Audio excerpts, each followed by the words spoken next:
Hello, good evening, and welcome to Garblag Games. I'm Ben, and this is Pathfinder 2nd Edition, Path of the Pilgrim, Episode 10. What should have been Episode 4, but the soap opera shopping crew Yes. got stuck well in. You. No, I will try and order things around. I'll try and be. No, it's absolutely fine. It's been a nice organic process growing this party. Very organic. mold. Yeah. That's our watchword. Slow and Organic. Oh. So, joining me this evening are all of my fine players. Who hasn't actually done an update yet? That would be Yeah. Astro. Oh, there we go. I think we know who's doing the update then. So I've got Safino, Nai, Jim, Sure. and Aldun. And Aldun is now going to give us maximum of 6-minute long preamble. Please forever saying no. Oh, no. It's just please forever that has no sound. So, right, you're down to 5-minute preamble on what happened last week. Oh, wow. Just last week. Oh, man. Wow. Okay. That's cool. That's fine. That's really groovy. Yeah. Hi. So, my character Astral is a druid and has a raccoon called Gruff and a stick called Root. And this is all essential padding because mostly we went shopping. It doesn't have to take 5 minutes. That was a time limit because I thought you might ramble. Oh, there was a challenge. There really isn't anything to say. We bought an elephant. Oh, I was building up to that. Spoilers. So we arrived at Trade Meet, and that's like a really cool place where lots of traders come and meet. And the voice in my head kept dropping really big hints about a really spooky and mysterious fortune lady and a really interesting fruit seller. So I went and talked to the gnomes, obviously. Yeah, of course. My young companion, Luca, who myself, Grieg, and Facile, we're like his guide or something. I think composite, if you put the three of us together, then we come up with one decent guide, maybe, on a good day. Kind of. Hey-ho.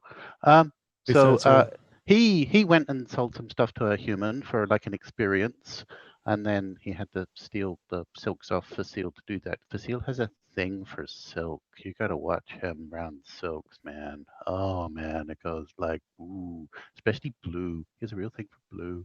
Hey-ho. So we went after that. We went and talked to the gnomes, and there was like a gnome, and he was like, "I'm Mr. Lizard," and I was like, "You're not Mr. Lizard. You don't have a hat." And he went, "I do have a hat," and I was like, "You don't have a hat." And he put his hat on, and he was Mr. Lizard. He was like the clan chief and everything. So I put on my hat, which is like a porcupine hat because that's my clan name. And then there was a really seriously dark and emotional moment where he recognized that I was like the last porcupine. And I was a bit shook, really, so I didn't really want to talk about that. But then we bought an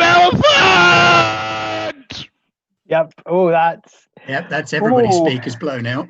Yep. Oh, and I've got tiny headphones in. And there was a burning tree or something. I forget. Or something, yeah. Yep, and there was no financial repercussions for blowing 120 fucking 150. 150. Oh, thank you. Blowing that much money on one elephant that we're going to use. Yes, he's called Lumo. Oh, yeah, look, I got shittier armor. Oh yeah, some other stuff happened, but you're asking the wrong guy if you want to hear about that. Yeah, I know. So yeah, long story short, that's kind of where we left left the session. To sort of recap a little bit more on a sort of broader scale, Path of the Pilgrim is the tale of a small group of adventurers who are headed out as guides and a pilgrim on this mythical Path of the Pilgrim, trying to find their way to destiny, adventure, fortune, and fame. Find their way to a storyline. Sorry, I'll stop. In so doing, they cleared out a cobalt cave, and then they've traveled through the desert, facing down myriad foes, talking down a dragon, saving a settlement, and have arrived at Trade Moot, ostensibly because they were heading that way anyway. And then they remembered when they got there that actually they needed to hire some traders to go back to the first town that they'd started in. And they were like, oh yeah, hey, and there's a burning tree up on top of that mountain that's been there all along. Yeah, and Astral was quite upset by the burning tree, but then it turned out it wasn't a tree that was on fire. It was a tree whose leaves were made of fire. Yeah, and it's like dislocated in time. It doesn't know whether it's in the past or the future. And this was such an important feature that we waited until the last quarter of a 2-hour episode to get to it. But we have an elephant. Exactly. No. This is the thing you have to understand, folks. We are very thorough. We go through everything Ben throws at us with a fine-tooth comb. So you're going to find out every detail about this world. Yeah, the Skyrim analogy is they were following the main plot, but then got all of these side quests and decided to do all of them before talking to a single greybeard. Yeah. Which, credits where it's due, we have gotten rid of all of them in one go. Yeah. We just got rid of all of them. Except we have a whole bunch of new ones that I've kept note of because we've got to talk to some people. That also fits with the Skyrim analogy. Oh, I have a side quest to go to this village. Oh, this village also could quest 8 side quests. So we went to bed, didn't we? Like we had like the big feast. We sort of faded to black. Yeah. Well, it's up to you guys. You visited the tree and then you'd come back down again after having visited the tree. So the following morning. Okay. Yes. I'd like to say Astral would like to stay up with Mr. Lizard and just reminisce. Probably all night. I will go to bed early, so when I wake up, I can do all my, well, not archery practice in Shadesmoot, but like do all my practicing. Plenty of bread. I shall get up fairly early for prayer as normal. Oh, yeah. So Luca claims, but we all know the real reason he's getting up earlier so he can go back to the petting zoo with all the tiny goats. That's also a possibility. I'd ask. It wasn't a petting zoo. Not the way I'd written it. It's livestock traders, but to Luca, it was a petting zoo. As I was told many a time, a pet shop is just a free zoo that you can go to. As long as you buy like some dog food or something, there you go. So it's cheaper than going to a zoo. Anyway, excellent. And a zoo is also a kind of pet shop for us. Yes. Yes. An elephant or a pet shop where it's illegal to buy the animals. Yeah. Unless you have enough credit. You're that kid who still stole a penguin. Yeah. That guy comes up a lot of their talk. He always comes up. Yeah. It's just poor kid. He's kind of a legend. Yeah. Probably a grown-up now. If Greg is waking up around about the same time, sorry to be there, just to like completely cut you off. I wasn't saying anything. You start the role-playing adventure. If Greg is waking up at the same, like roughly the same time as Luca, I'm gonna kind of go over and be like, hey Greg. Oh, sorry. Yeah, I've heard something really, really funny. Oh, okay. What is it? Yeah, I was praying over there. Yeah. Yeah. And I've overheard some people. Yeah. You'll never guess this. There's some idiots that have bought an elephant.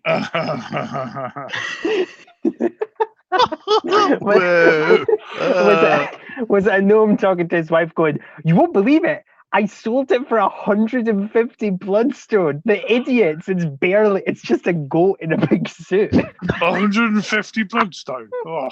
Yeah, that's wait, no, Luca can't lie. Some idiot. Yeah, totally. He's gonna avert his game. Hey man, what you talking about? Yeah, you'll never get this one. Yeah, wandering back. Yeah, some people have actually bought an elephant. Yeah. Oh wow, there's 2 elephants here. Oh god. No, I think there's only one. But somebody's bought my elephant. You've got an elephant. Yeah, Greg, we were the idiots that well, actually, I was going to give the elephant to you, Greg, because I think it would be magnificent for you to gaze upon the great desert from a great height. I think Ashkar would like that. No, I bought the sports car for the family, guys. I bought it for the family, okay? What? We've bought an elephant. Yeah. Yeah. And Greg, our money. His name is Lumo, and he's really nice. Greg, don't be mad, but we don't have any money now. We didn't have any money to begin with, and then we sold a lot of stuff and had money. Yeah, but we have an bottomless pit. They're just going to eat everything. It's okay. I can do magic food. That's okay. I'll go with the elephant. Greg, I was going to say, because you obviously went to bed from your communion wine, but do you want to talk to the dwarf up top next to the flaming tree? Because he seems quite in the zone. He said, like, Luca tries to gesture. He doesn't quite understand how religion works. So he just kind of like waves his hands and kind of like Yeah, he was super intense. Yeah, you should really go talk to him. I think he was a hero at one point, but he doesn't want to be called the hero anymore. So okay, I'll go number one. Okay. It's quite a long walk. Take a drink. Not the wine.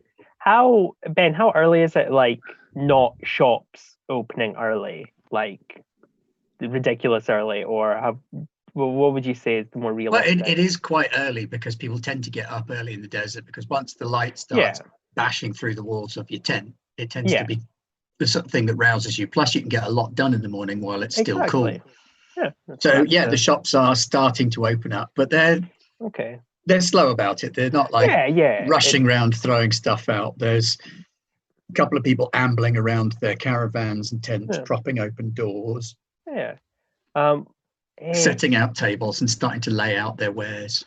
Astro, do you want to, if Greg's going up to the tree, do you want to go talk to the fruit seller?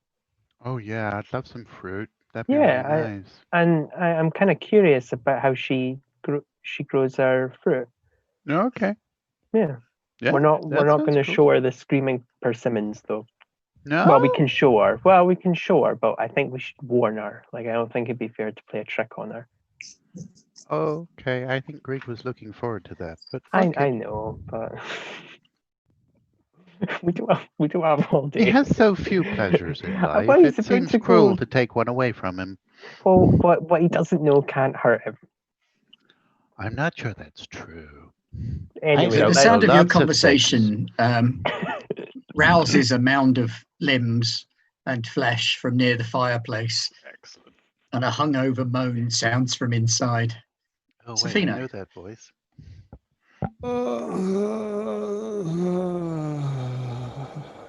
Morning.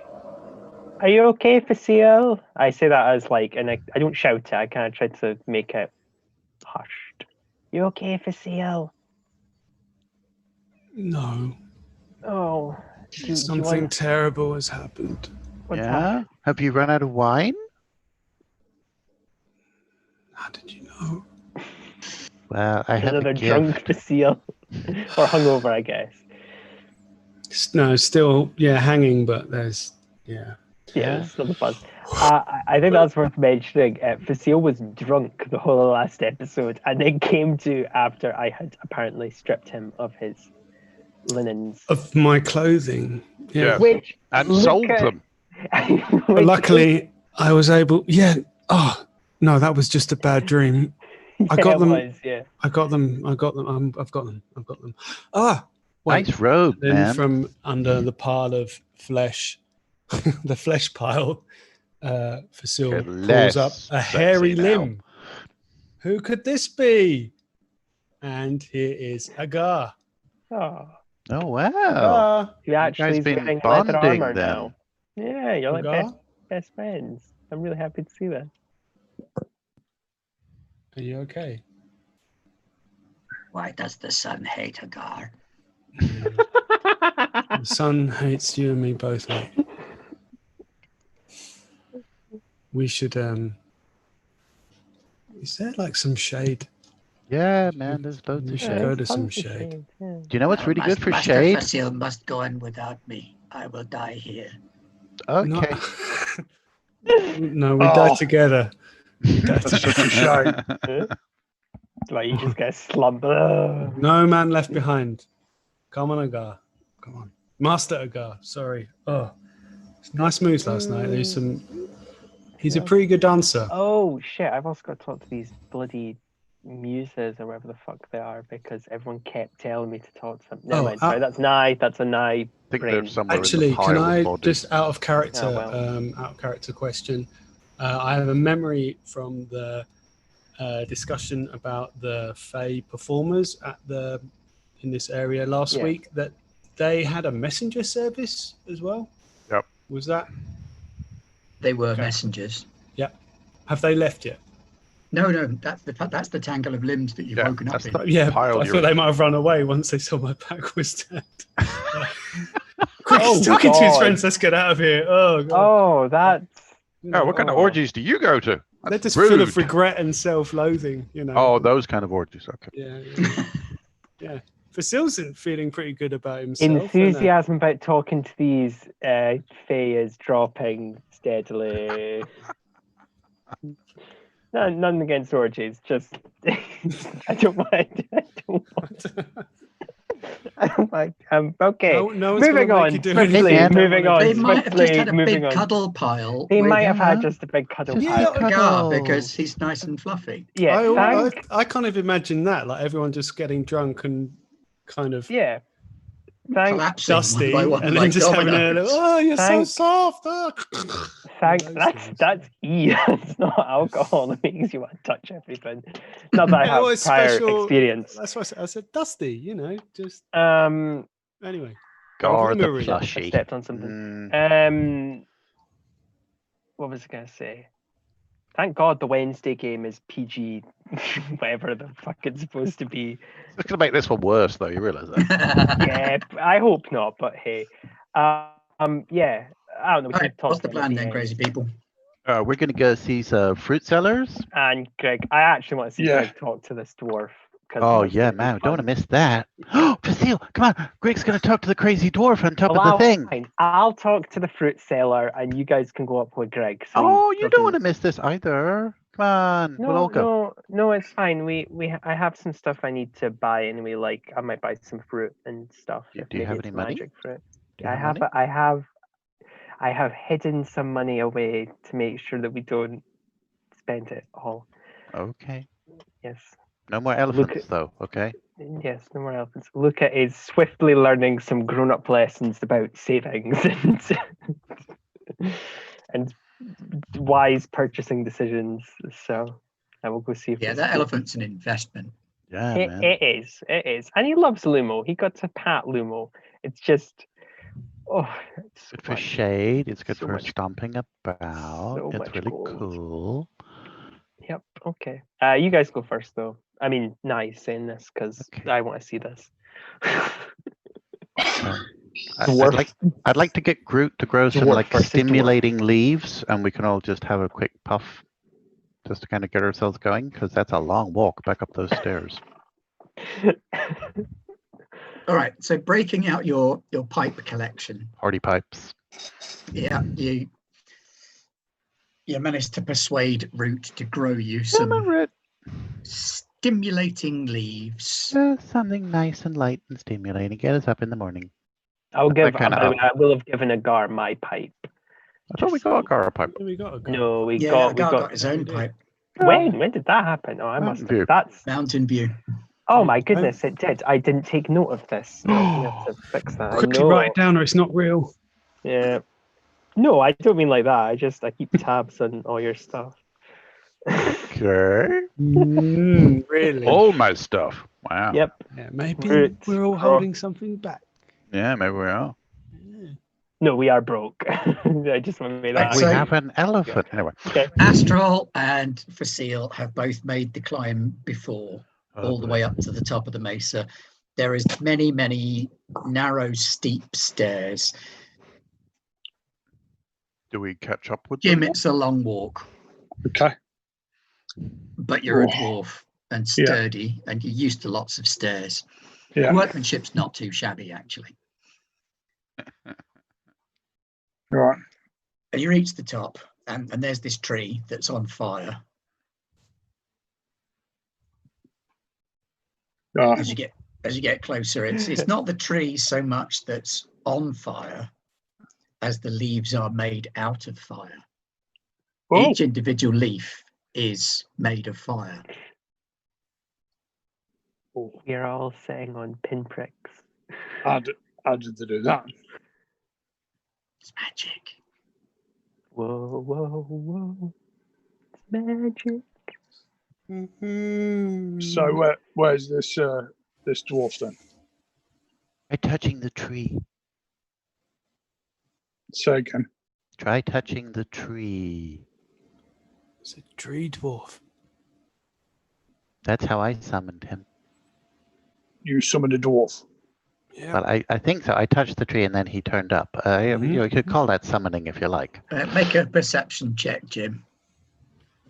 Okay.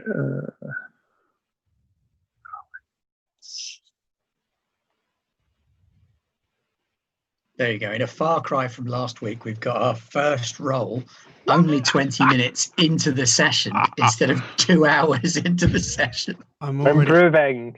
For the re-rolls. Just a lot of role play. It's just a lot of role play. Hey, yeah, that's fair. There is a leathery skinned, heavily tanned dwarf with his back up against the tree, motionlessly still. Hello there. And he sort of opens his eyes and leans forward. And he takes a long look at you. Peers right at you. I'm going to look behind me, see who's looking at. What? No, I thought you might have been the one. One what? The next one.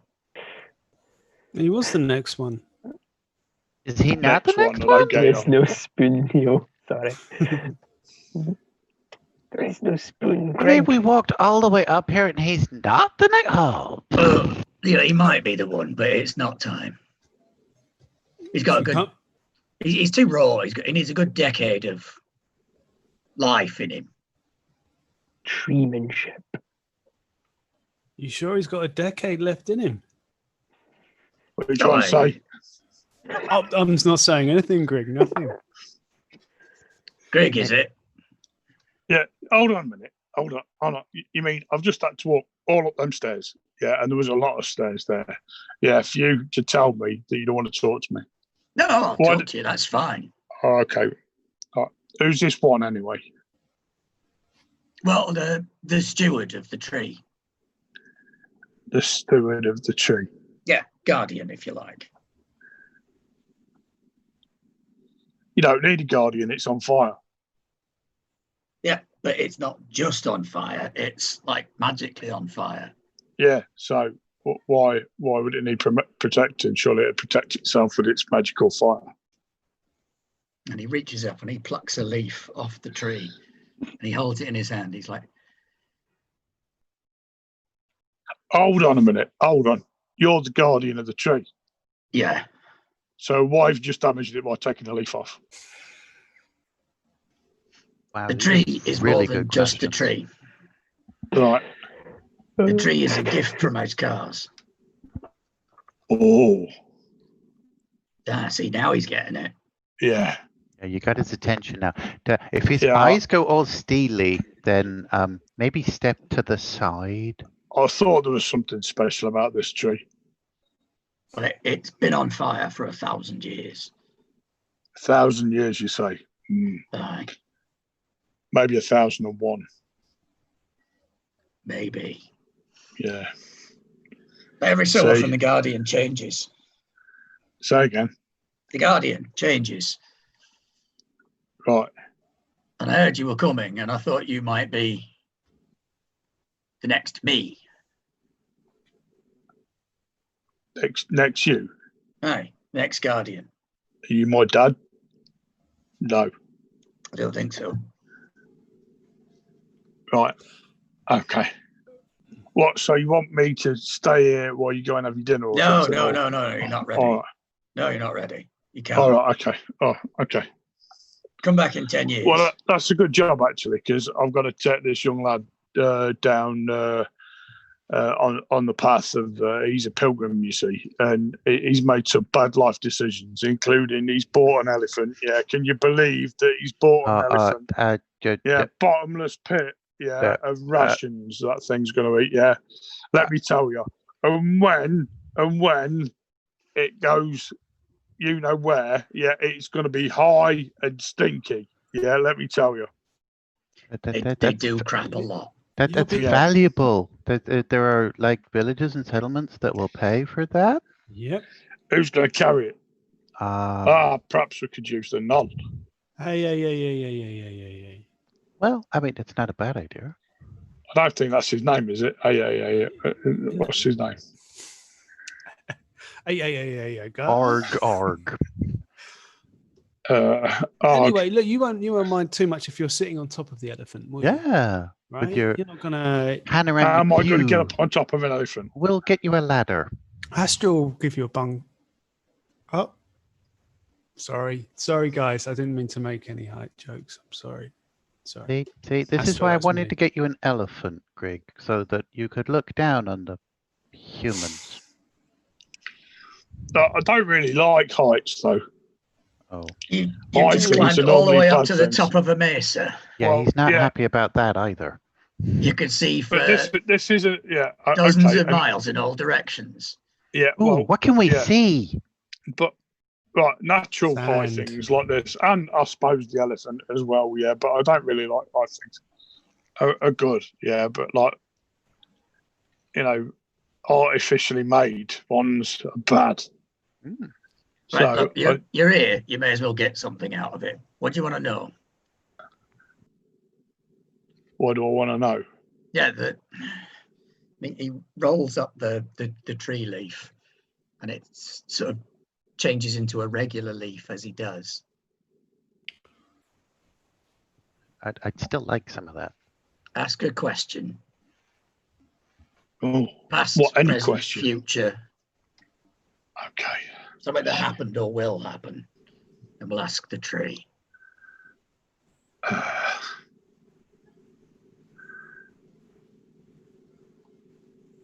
Will Fazil finally turn to the great Azkars and open his heart towards him? This one again. Oh. He has a bit of a chew. He closes his eyes and he's like,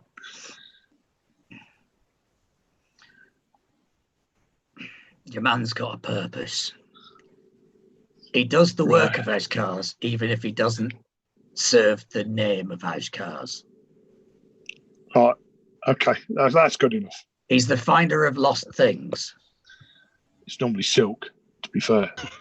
Well, you got to start somewhere. Right. Okay.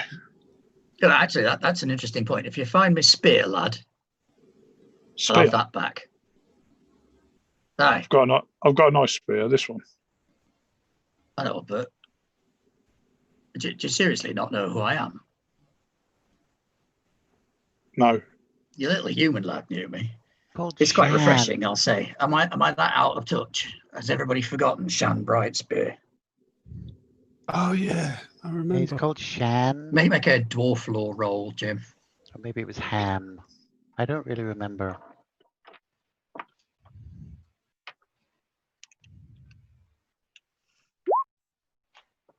Oh, look at that. Champion of the people, greatest hero of your dad's generation, legendary warrior, huge, heavy-set dwarven chap, massive plate armor, great glowing golden spear, finely trimmed and clipped beard. Doesn't look anything like this wizened raisin man with his giant crazy hermit beard. Right, you're Shan in the eyes. You're Shan, yeah. Well, it used to be. Well, I still am Shan, I'm just not the bright spear anymore. Where's your spear? Well, give me it. I don't know. I lost it. Where did you have it last? I find that really helps. Can you remember where you lost it? It was the Battle of the Knoll Plains. I told you them Knolls. I told you. See, I knew that was going to happen. Yeah. Battle of the Knoll Plains. I'd let a contingent out. Battle group. Right. Well, maybe I can help you there. I'm not saying you are the same or anything, right. But I'll find this spear because that spear belonged to a really big hero of the dwarf people that you don't look anything like, mind you. Let me tell you that, right?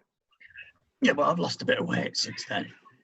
What Do you have like the little figure? Did your dad make you like a little figure of Shan Brightspear? Maybe.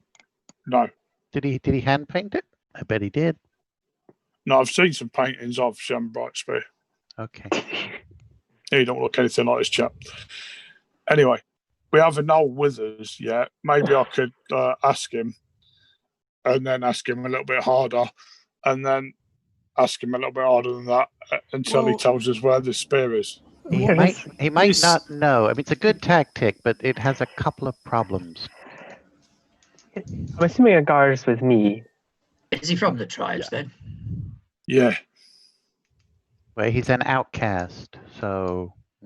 It's part of our gang now. Anyway. Are we a gang? Yeah. I always wanted to be in a gang. We've got like special armbands and stuff. Oh, yeah, I suppose. Right. We need like a handshake as well, I think. Yeah, we can work on that. Yeah, that would be so cool. Yeah. Okay, sorry, Mr. Ham.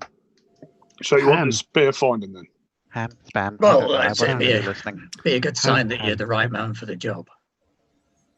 Right. Oh, it's like an entry exam. Did you have to do one of those, Mr. Ham? Could you Shan? Yeah, that. Did you? You didn't say that last time. You just said that the old guy said that you were the one, and then you had to turn up later. You didn't mention having to do any kind of like test. Yeah, but I was the bright spear. Oh, weird. Weird. There's like. Well, you don't have a bright spear, Mr. Bright Spear. Weird. There's like a giant. It was the bright spear. Is that because you lost your bright spear? Is that what happens when you're a dwarf? If you lose your special spear, you lose your surname? Well, if your surname is your spear, yeah. Wow. You need a new surname. No, the spear happens to be the very holy weapon of the Great House Cars as well. So it's not just a dwarf thing; it's a religious thing as well. I think we should very much find the exceptionally powerful and holy artifact that is also very pointy. Shall we go and ask Agar where it is? Yes, but there's no guarantee he will know. We can only stretch narrative coincidence quite far. We can only assume. Hey, you're a knoll. You must know. That just seems just a little bit. What's the word I want? Racist. It's a well-known fact. Offensive, rude. It's a well-known fact that all gnolls know each other. They have a hive mind. Jesus Christ! And they all remember everything that the gnolls have ever had. Yeah, is that what we're saying? That's why they're all responsible. How about confusing them with bees? How about this? When we ask bees. Where is this special magic shiny spear of dwarven hammer? After he turns around and says, I don't know, sorry, masters. Then we go, okay, fine. And then we ask someone else who might know. Or what about the wise woman, the fortune teller? Maybe then we ask the magic elf lady who sells. Oh, whoa. An elf. Uh-oh. Yeah. Then you can I've got a lot of friends negotiation. Elves, but I know one thing about elves, and that's they're not to be trusted. I'm not saying anything derogatory against them because, like I say, it's not the first time you've said something derogatory about elves. Let's face it. Greg's that uncle. Greg's that uncle. Sorry, Jim. You've seen me dancing at a wedding. Yeah. Oh no! All right. So, no! Jeez. Okay. So we've got a plan down the staircase already, back down to from we the ask Agar, if he doesn't know, then we go and ask the untrustworthy elves. Yeah. There's a plan. Right. Okay, good. Right. Okay. We could go see the fruit lady as well. I was worried Greek. I'd missed stuff there, but you know what? Fruit, yeah, Shh, right. Don't tell Luca. Luca's a little bit like we should tell the truth all the time. So don't Okay. tell him. I know what I sin. Fuck it. Since they want to talk to the fruit, I will retroactively go talk to the bands so that they can talk to the fruit seller, or we can all talk to the fruit seller together and scare her with the screaming. I need to Google what persimmons are. I don't even know what they look like. Anyway, sorry. A little bit tired. Sharon fruit. I thought we did that last week. Yeah, We did. it's all like orange. Sorry, thick-skinned Sorry, pears. Ben. Sorry. I'd be buying an elephant before you know it. I know. So Agar's with me, right? Yeah. Yeah, okay. I'll just go. Sorry if they're still having their go. That's absolutely fine. I just want to be clear that Fasil's path is running ahead of Grig to get to Agar before Grig does. Okay, well, we've got time, so I'll... Don't have Featherfall, do you?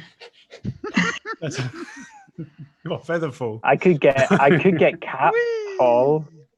Catfall's not going to help you from the top of that mesa. No. I could summon a Skvander and then jump on its back and fly. And you got to randomly roll as you land. Yes.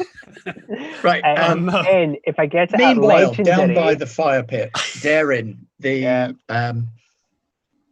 bewinged chap with the troop of bards, has put on a pot of coffee and made everybody the little tiny cups of coffee, and he passes you and Agar one as well.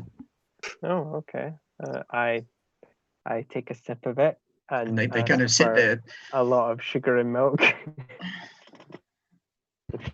Why would you put milk in a drink? That's horrible. Oh, sorry. But there's honey. Oh, thank you. Well, there we go. They've all put a crap load of honey in theirs, so you're not alone there. Oh, perfect. Yeah. No, that's fine. Okay, well. But you shouldn't give this to children, so don't put milk in it. Oh, okay. I know you're not allowed to give milk to cats. You shouldn't be giving coffee to cats either. No, yeah, I know that. So you guys wanted to speak with me? At least that's what my friend said. Well, nothing important. You were just someone new and interesting. Wanted to hear your tale. Oh. We're bards, we're musicians, we like to hear stories, and you've got that look in your eye, and that shield of yours is quite distinctive. Oh yeah, it's a turtle, but I was told it didn't die like in pain. It died of old age. That's how it got that big. A tortoise, sorry, I should say. For a shell that big, it must have been quite old. Yeah. And I don't know if I can help you with tales, because we haven't really done that much, honestly. We've kind of just been, going around. We're on the path of the pilgrims, you see. So we're trying to get to that's exciting. The place. Well, who's the pilgrim? Agar, who's the pilgrim? You are pilgrim, Mr. Luca. Oh, thank you, Agar. That would be me. Suddenly they're all sort of bolt upright and listening. Oh boy, I'm not ready. Okay. You're now the center of attention. If they could have notebooks out, they'd be like, right. Oh, shit. Okay. So, rhymes with pilgrim. Why are you the pilgrim? You don't get a lot of them, you see. A pilgrim is quite a rare thing. I mean, obviously there are many, many pilgrims, but Pilgrim Big P. Oh, like the title. Yeah, I mean, they're really rare. Oh, I didn't know that. I thought they were like dead everywhere. Not dead, I mean like dead common. No, sort of one or two in a generation. Oh, geez. No pressure. I know, right? It's kind of like a holy quest. Oh, Jesus Christ. Okay. This is a lot. Do you not know much about the pilgrim then? No. I kind of just, and his voice gets kind of high. I kind of just, was at the church and I thought everyone was going to be the Pilgrim, but then I was called the Pilgrim, and like the guys up there are kind of like my chaperones, and like I don't really, I don't know much about being the Pilgrim it's essential that the Pilgrim have guides and help, but so you knew nothing about the Pilgrim, and someone just said, "Hey, do you want to be a Pilgrim?" What did you do?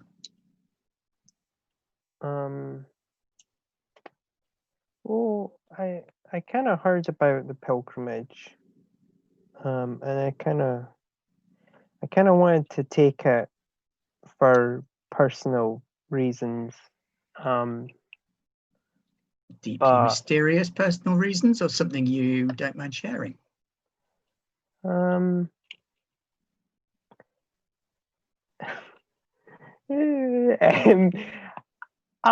Since you're bards, and since I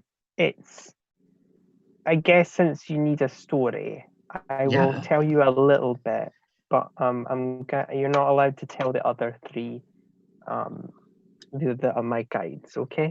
And then I'm only telling you half of it, and maybe if we meet in the future, I'll tell you the other half. Sure, I mean, we'll look you out in future. Oh gosh, it's going to be important, I guess. But yes, tell us whatever you can, whatever. So sorry, I've got a mental image now of those young ladies from the castle in Monty Python and the Quest for the Holy Grail. Well then. Yes, a story. So I come from, one of my parents was, my last name's Sandrunner, right? Mm-hmm. Okay. And I never really, kind of thought about, well, that's a lie. When I was younger, and he kind of looks to himself like younger, I guess I wasn't really a good person. I kind of took for granted my birthright, honestly. I mean, the way I saw the world. So you have a mysterious birthright? No, I'm kind of saying because one of my parents was a sand runner, I kind of just did whatever I wanted. Like if someone had something that I wanted, I would just take it, and if somebody was in my way, I would push them out of the way. And wait, you mean like the sand runners? Yeah. Oh, this got a lot more interesting. Well, that's good. But yeah, so that kind of went on for a while, and it got it got so bad that I had to be sent away. And I'm not going to say why it got so bad, but it got so bad, and I had to live with my aunt and uncle, and I hated it. Wait. Is it Pamela Sandrunner? I actually thought you said Pamela. I was like, I actually like that name now, but I did say Pamela. Perfect. Okay, lovely. And it's still Pamela.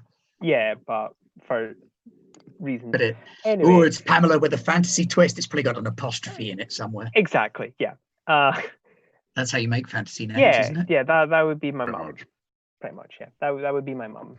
Oh, so all right. So you have a tragic past, a birthright legacy, an absent parent. I mean, I can see why they picked you out to be a pilgrim.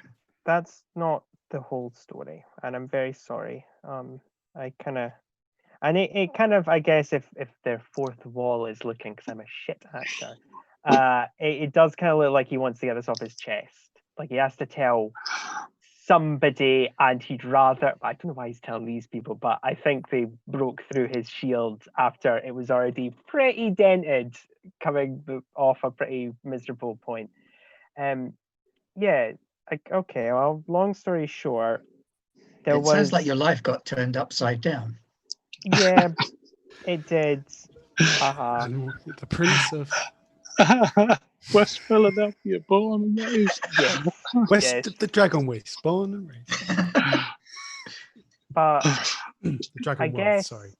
without getting into any details, because you're busy folk,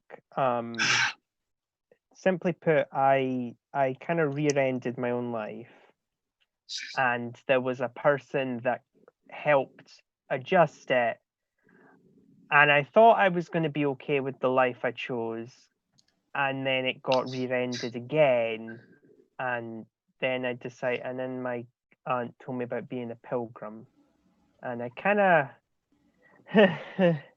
I kind of globbed onto that perhaps a bit more than I should have, and now I'm here and I'm telling you, lovely.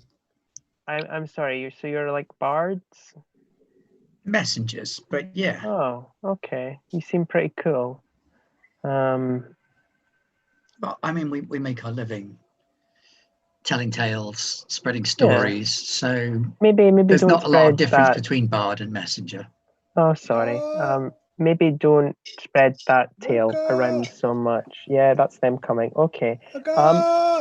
It was very nice meeting you. And all I see is like a big plume of dust. Hi, Safino. Do you want a drink of water? Starts dry retching a little bit. Oh gosh! Oh my! Are you okay, Safino? Oh no! I really shouldn't have run. Okay, it was a go. Where's a go? Where's a go? Where's a go? I got it right here. here. He's next. Go. I got it here. Do you know about a spear? No. Okay, Yes. Fine. Right now, Many like spears. Which spear? Oh, the Gar's had coffee. yeah. You mean spear like? Wait a minute. Like I just Mr. Grigg. realised something. Hey, Luca, what's the name of Grigg's god again? Ashkar's. Ashkar's, sorry. Well, yeah. I was just the spear of Ashkar's. I think. Would I know? Because like I rolled last week. No, the spear of hero. Luca, the guy you met at the top of the mountain. What was his name? Ham. Oh, that was Sham. Yeah, Sham Sham. Lightspear. Yeah, I'm Sham familiar Lightspear. with him. Yeah. God, do you have Do you have his spear? Agar has dagger and Agar has sling. Do you know any stories about gnolls having this spear? Yes. Oh, you do? Wow. Many, okay. Many gnolls have spear.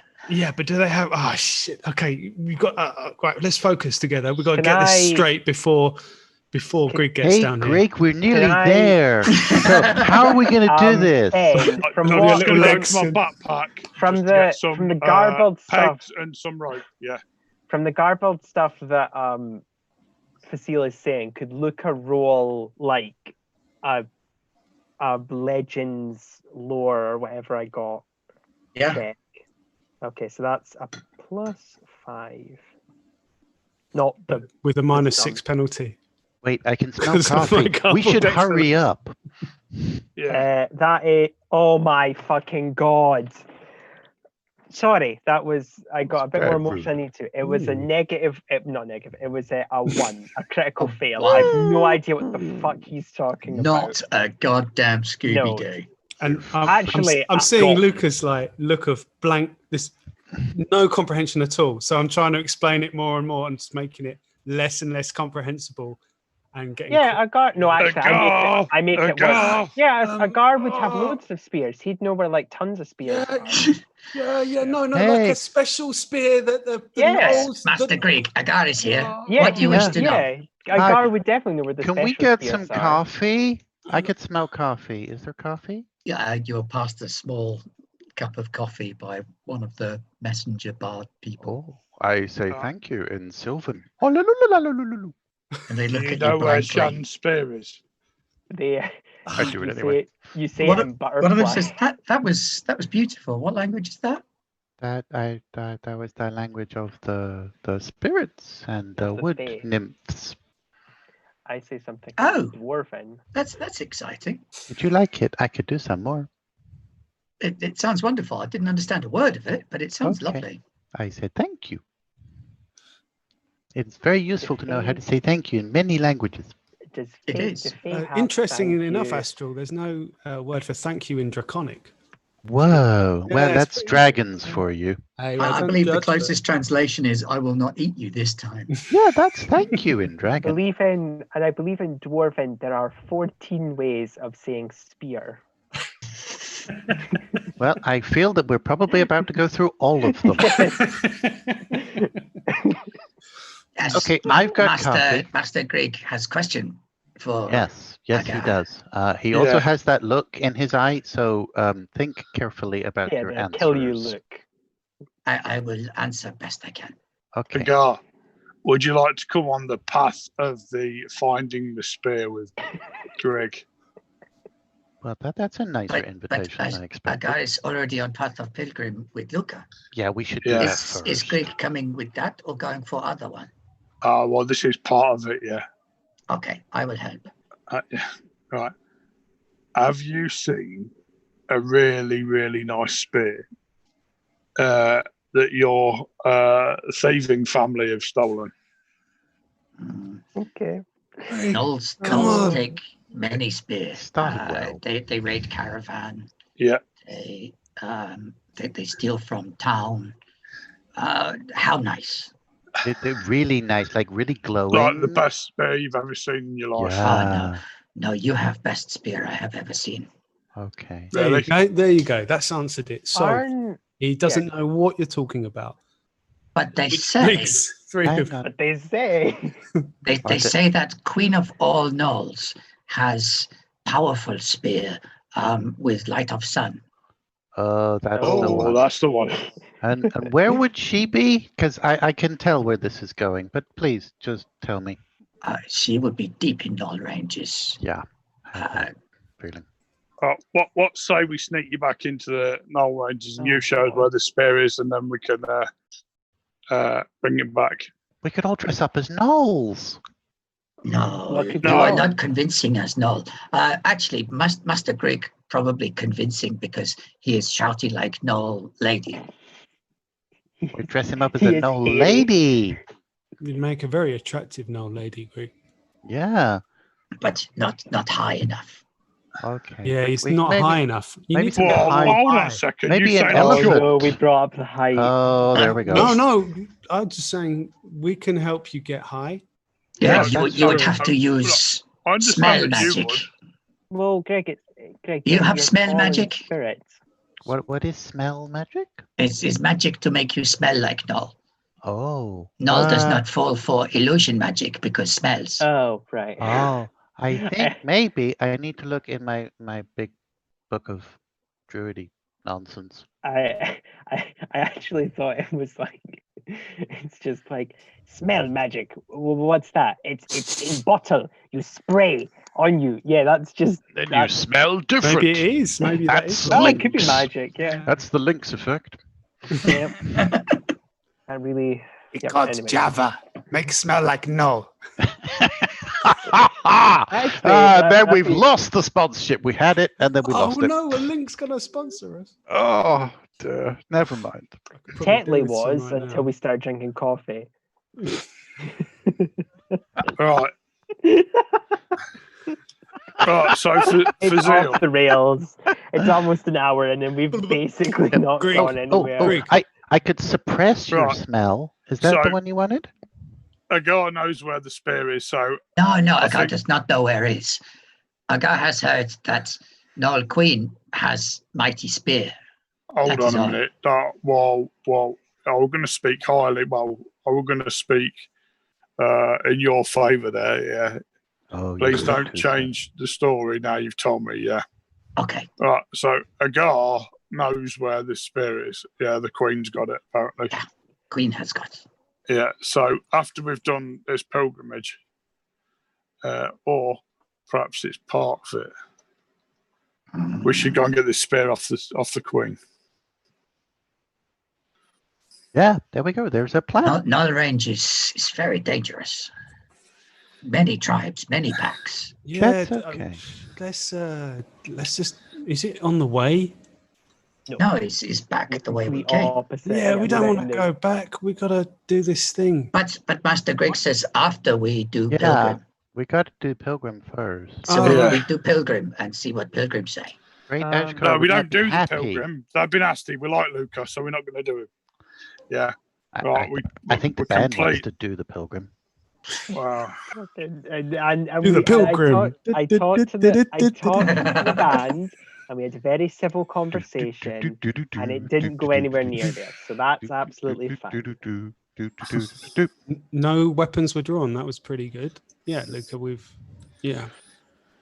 Quality interaction. Well done, team. Okay, let's hop on our elephant. No, we got to go sell a lady some fruit. Yes, guys. Oh God, I can't believe I'm saying this. Can I, if I give you these other 2 persimmons, I look to the 3 of them, and then I turn to Agar and give him the 2 persimmons. So rude. And I say, well, I would be really interested, but I'll go quickly buy some provisions, just because we need some stuff. So I'll quickly buy some things, and you guys can talk to the fruit seller. Okay. Do you want anything from the fruit lady? If you find out how she grows the fruit, that'd be really cool to know. I kind of like all that agriculturally stuff. Oh, wow. Okay. Yeah. I suspect it's going to involve manure and water. Oh, awesome. That'd be really cool. Yeah. But I'll just pop off to go buy some stuff. Okay. And can you check on the elephant as well? Yeah, that's what I'm going to do. Okay. How about we meet up by the fortune teller, and I'll bring the animals out, and we can say goodbye to everyone, and then we'll be off. Okay, that's really cool. Yeah, let's do that. I'll go grab everyone then. Agar, if you keep watch, and I kind of pull them in, not like close enough that they can't hear, but close enough so that it appears like they can't hear. Just make sure they don't trick the nice lady with the persimmons, okay? So just don't because that's not a really nice thing to do to somebody, to like scare them, you know? Do you follow? Yes, I can understand. Awesome. Yeah, I give him a little fist bump. I try to make it look non-confrontational because I just realised holding a fist at somebody is pretty aggressive if they don't know that's what your intention is. Kind of headbutts your fist. Oh, okay, that's fine. That's awesome. All right, okay. I will pop off then. Just very quickly, could I pass on something to the bards that they can maybe take with them? Of course. So Facile will give them the letter that he was writing 4 episodes ago to his sisters, and just say if they run into a young lady or 2 young ladies, one called Masika, one called Medina, who kind of look like him but prettier and with much less hair on their face, he will could they pass it on to one of them if they see them, just in case. Where do they live? Around. They travel a lot. It's just I haven't seen them in a long time, and just we'll keep an eye out. It's a calling. Yeah. Thanks. And do you want me to pass on anything to anyone I see on the way to the next place I'll go to? No, but if you could keep some notes on the path of the Pilgrim, that would be fantastic. Yeah, okay. Quid pro quo, yeah. Yeah, that's amazing because, you only get sort of 1 or 2 pilgrims in a generation. So running across one like this is very lucky. I know him really well, so I could give you some inside information if you like. That would be fantastic. Let's talk. So one thing you should know about him is he's a real, he's a bit of a ladies' man. Yeah, he's kind of a heartbreaker, but he's gentle as well. You know, he leaves a trail of broken hearts, but I don't know. Hang on, this is sounding bad. No, he does definitely. It's not cruel. It's just that it's very easy to fall in love with him. I think that's what Facile's trying to say. Yeah. I'm trying to say that. And also, wherever we've gone, there's just a trail of young ladies and young men and young others that he also killed. Will always remember him. He killed a water drake. 2 water drakes. Yeah. At the same time. I was there. Fired an arrow and it went through the eye of one, out the other side, and into the brain of the one behind it. It was amazing. It was amazing. I was there. I mean, I was trying to help, but but despite that, despite being like, you know, an incredible archer and like a real romantic hero, he's really humble. He's scared of spiders. Really scared. Like, it's his one weakness. Yeah. And like, you should put these rumors all around. Maybe not that last part, in case his enemies find out about his secret weakness. Yeah, but the smaller, the scarier. Yeah. Yeah, definitely. Yeah, in fact, if we were ever to confront a deadly big bad arch nemesis and this information got in their hands, they might try and kill us with a tiny spider. Tiny spider. Possibly. Tiny non-venomous spider. That's his major fear. I can imagine how that and, you know, the tragedy of his mother would have affected him. Sorry, the what now? Thank you. No, it's right. The tragedy of his mother. Yeah. What hot Pamela? What? Pamela Sandrunner. Yeah. Do you not know it's a very sad story. Oh wow! What's the story? She went south on her pilgrimage. Okay. Her path of the pilgrim took her to the Ashen Crescent. She was a pilgrim? Yes, she was one of the pilgrims from the previous generation. Oh. I feel this is new information. He has a heritage. He does. A heritage that didn't end well, by the sounds of it. No, it's a great tragedy.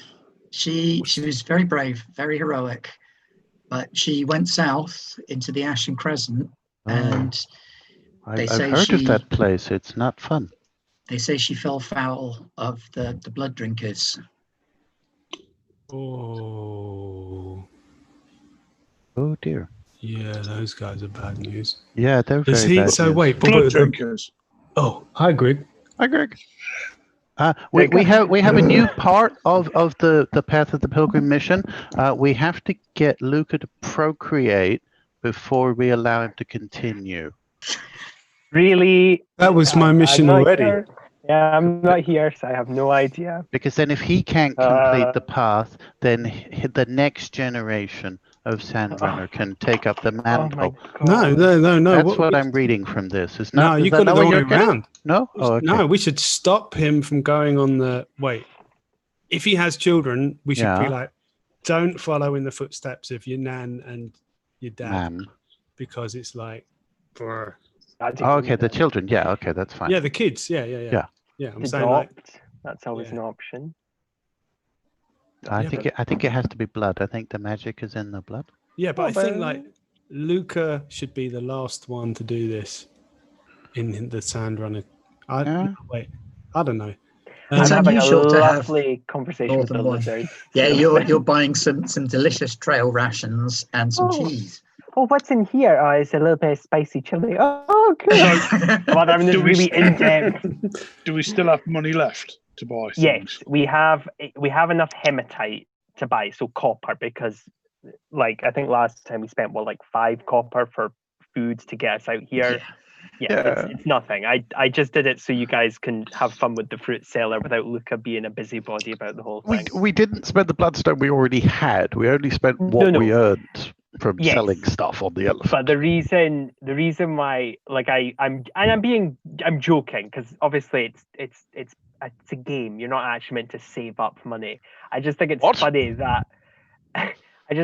that like I imagine Ben being like, well, they'll have a nice tidy bit of sun. They can buy some stuff. They won't buy the biggest, most expensive. I'm not even kidding? I met you lot. Yeah, I was like, I'll put in an elephant as like a distraction. Maybe they'll buy it. They bought it. Yeah. Technically, we have gone up because the seal, because we sold the silk and stuff. It doesn't matter. We have money, so I can buy rations and stuff. It's fine. I complain because I think it's funny.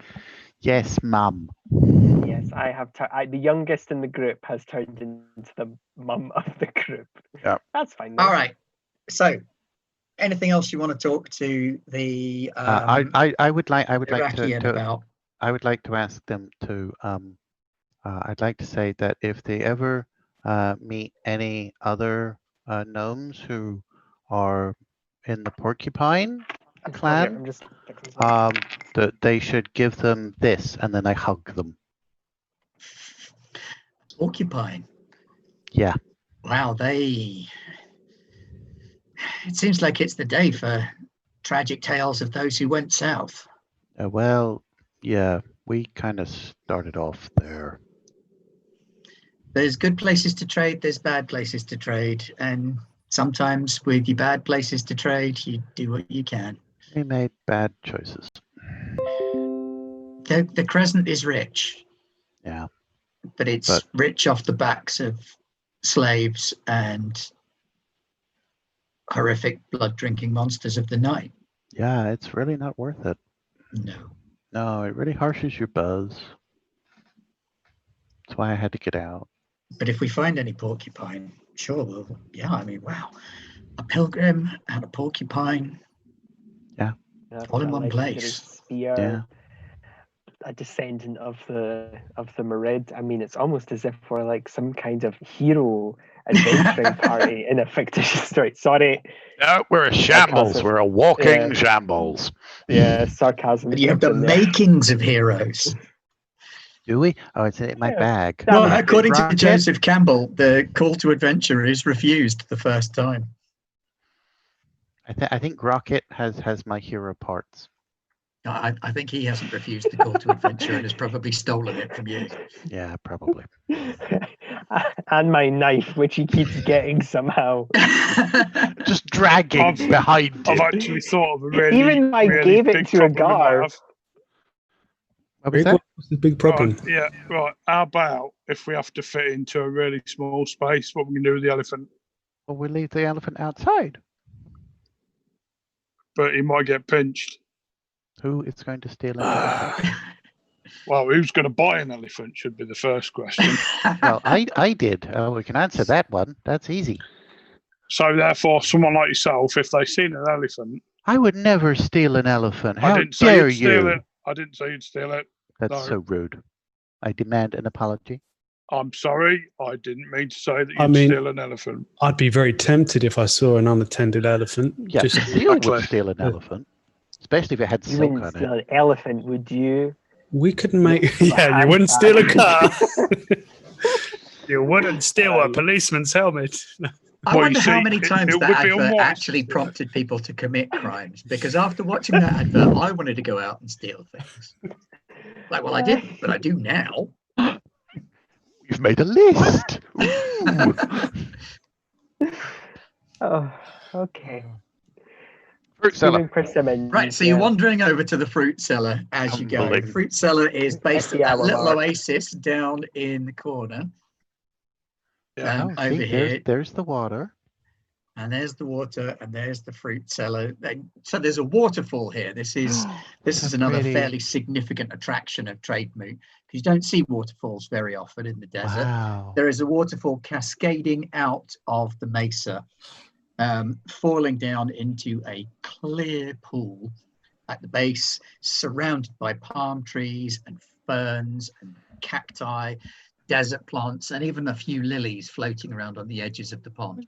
And there are fruit bushes and trees growing all the way around this little micro oasis. And then just behind them, there is a trader's stall. Hello. Very well made, very nicely set out, sturdy construction, wood and fabric. And yes, a fruit trader. Excuse me. Hello. Hello, how can I serve? Oh, I was just admiring the waterfall and all the lovely fruit. Rocket, put it down. Sorry. No, let him eat. All creatures are welcome here.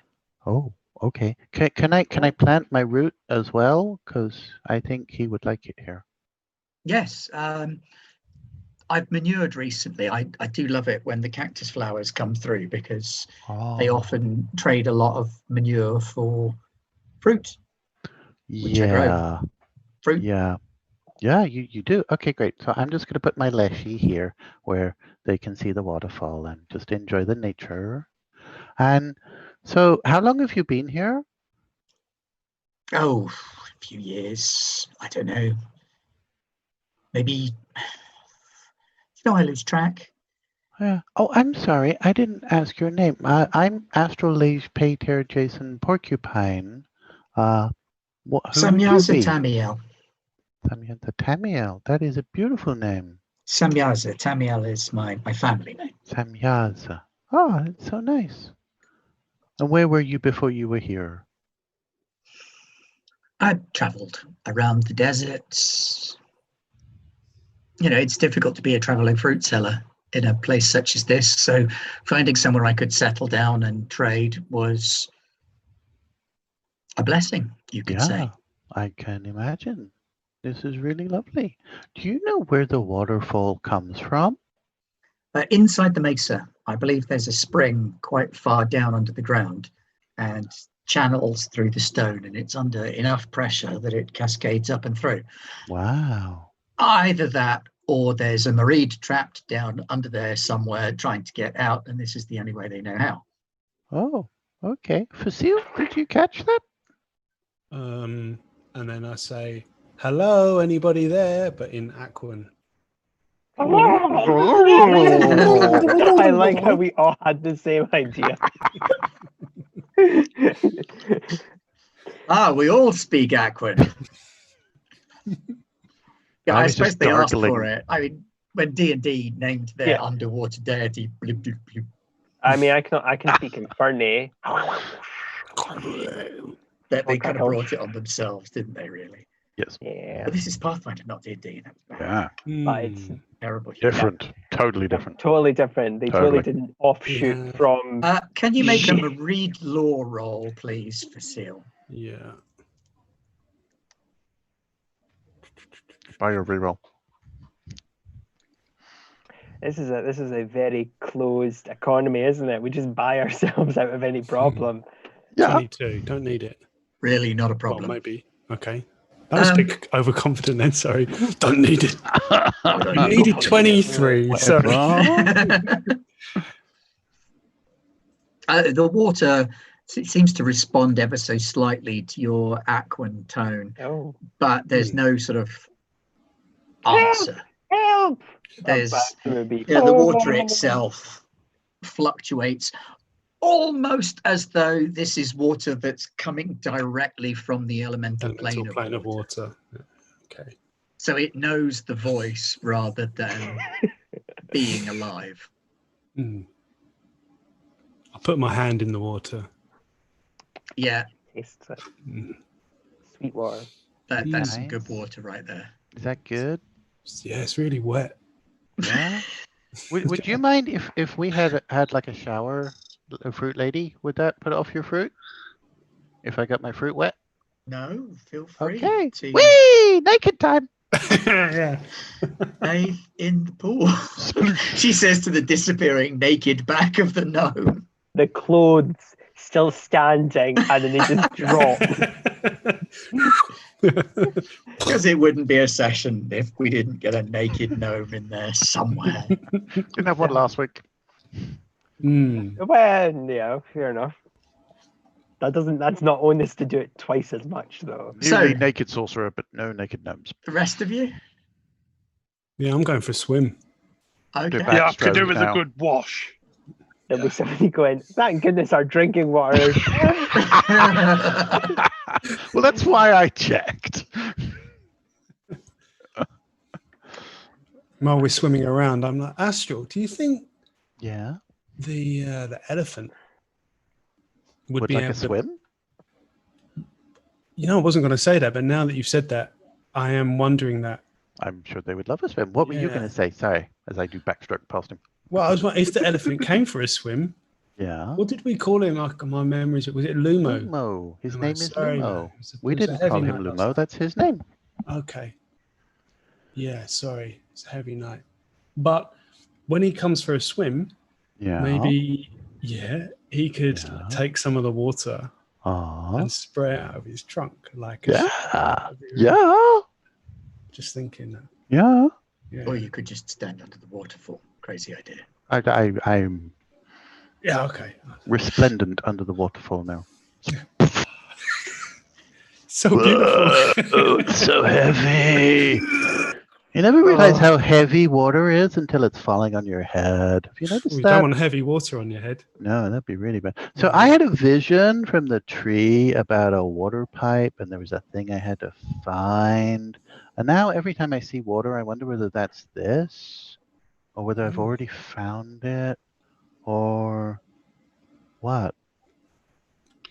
Could be. Yeah. Hey, Greg. These are the things that are sent to challenge us. Yeah. But this is lovely. We should probably get out. So you have a little bit of a splash around, get yourselves nice and clean, wash your hair. All of it. Climb out, return to the fruit cellar. Hi. Hey. Oh, I should put clothes on. Sorry.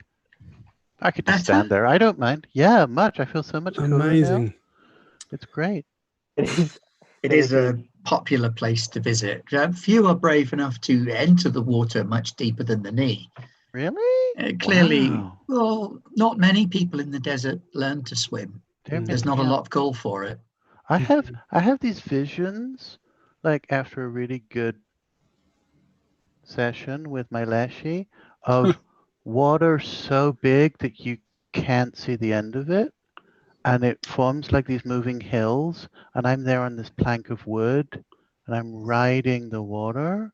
Does that make any sense to anybody? Yeah, it sounds like you've seen the ocean. What? What? What's an ocean? What? Greg, do you want to tell him, or shall I? Like, it's just a story, right? The ocean, it's not a real. Yeah, it's like the desert, only it's water. But it's not real, is it? That is actually a pretty apt description of an ocean. That honestly. does sound like my vision. Yeah. So can I interest you in some fruit? Oh, yes, please. Absolutely. Fruit. Oh, we have some fruit for you, actually. I have pineapples. I have mangoes. Would you like to try bananas. some of these? We have melons. Yes. Jesus, takes the persimmon off you. I feel bad now. Sniffs Try it. Taste it. Just the way you said that. Taste it. Eat. Go on, you know you want strokes the skin. These are of an unusual texture. Yeah, you got to taste them. Their tasting is believable. They're from Mountain View. I think they have a special grove. Yeah. Oh. Try it. You'll like it. Go on. Doesn't Stormy Petrol live in Mountain View? Just a bit. Go on. Yes. Just he's known. He's infamous. Yeah, he's my friend, the gnome. Yeah. Yep. Yeah. But doesn't he live in Mountain View? Yeah, he lives there. We met him there. Don't you remember? We met him. Did we? Yeah. That's where you got the fruit. So this is Stormy Petrol fruit. Have you tried any? Yeah, it's great. Go on, taste some. Go on. I think Greek had two. Is it a screaming persimmon? No. Roll deception, not just lose your shit giggling. I think Astral certainly should be rolling with some level of disadvantage on this one. No, just roll it. None of us are charismatic apart from Facile. And he's not joining in. He's just watching. No, he's just watching. Yep, I failed. I am so pleased I failed. You're sniggering your little heart out. Where are we? Deception. Now, Tim might actually be quite good at this. Yeah, potentially. Or possibly the opposite of or that. Not. Yeah. Or a hot. No. A hot no. Try planting them. I wonder what would grow from such a fruit. I might plant this and see what comes of it.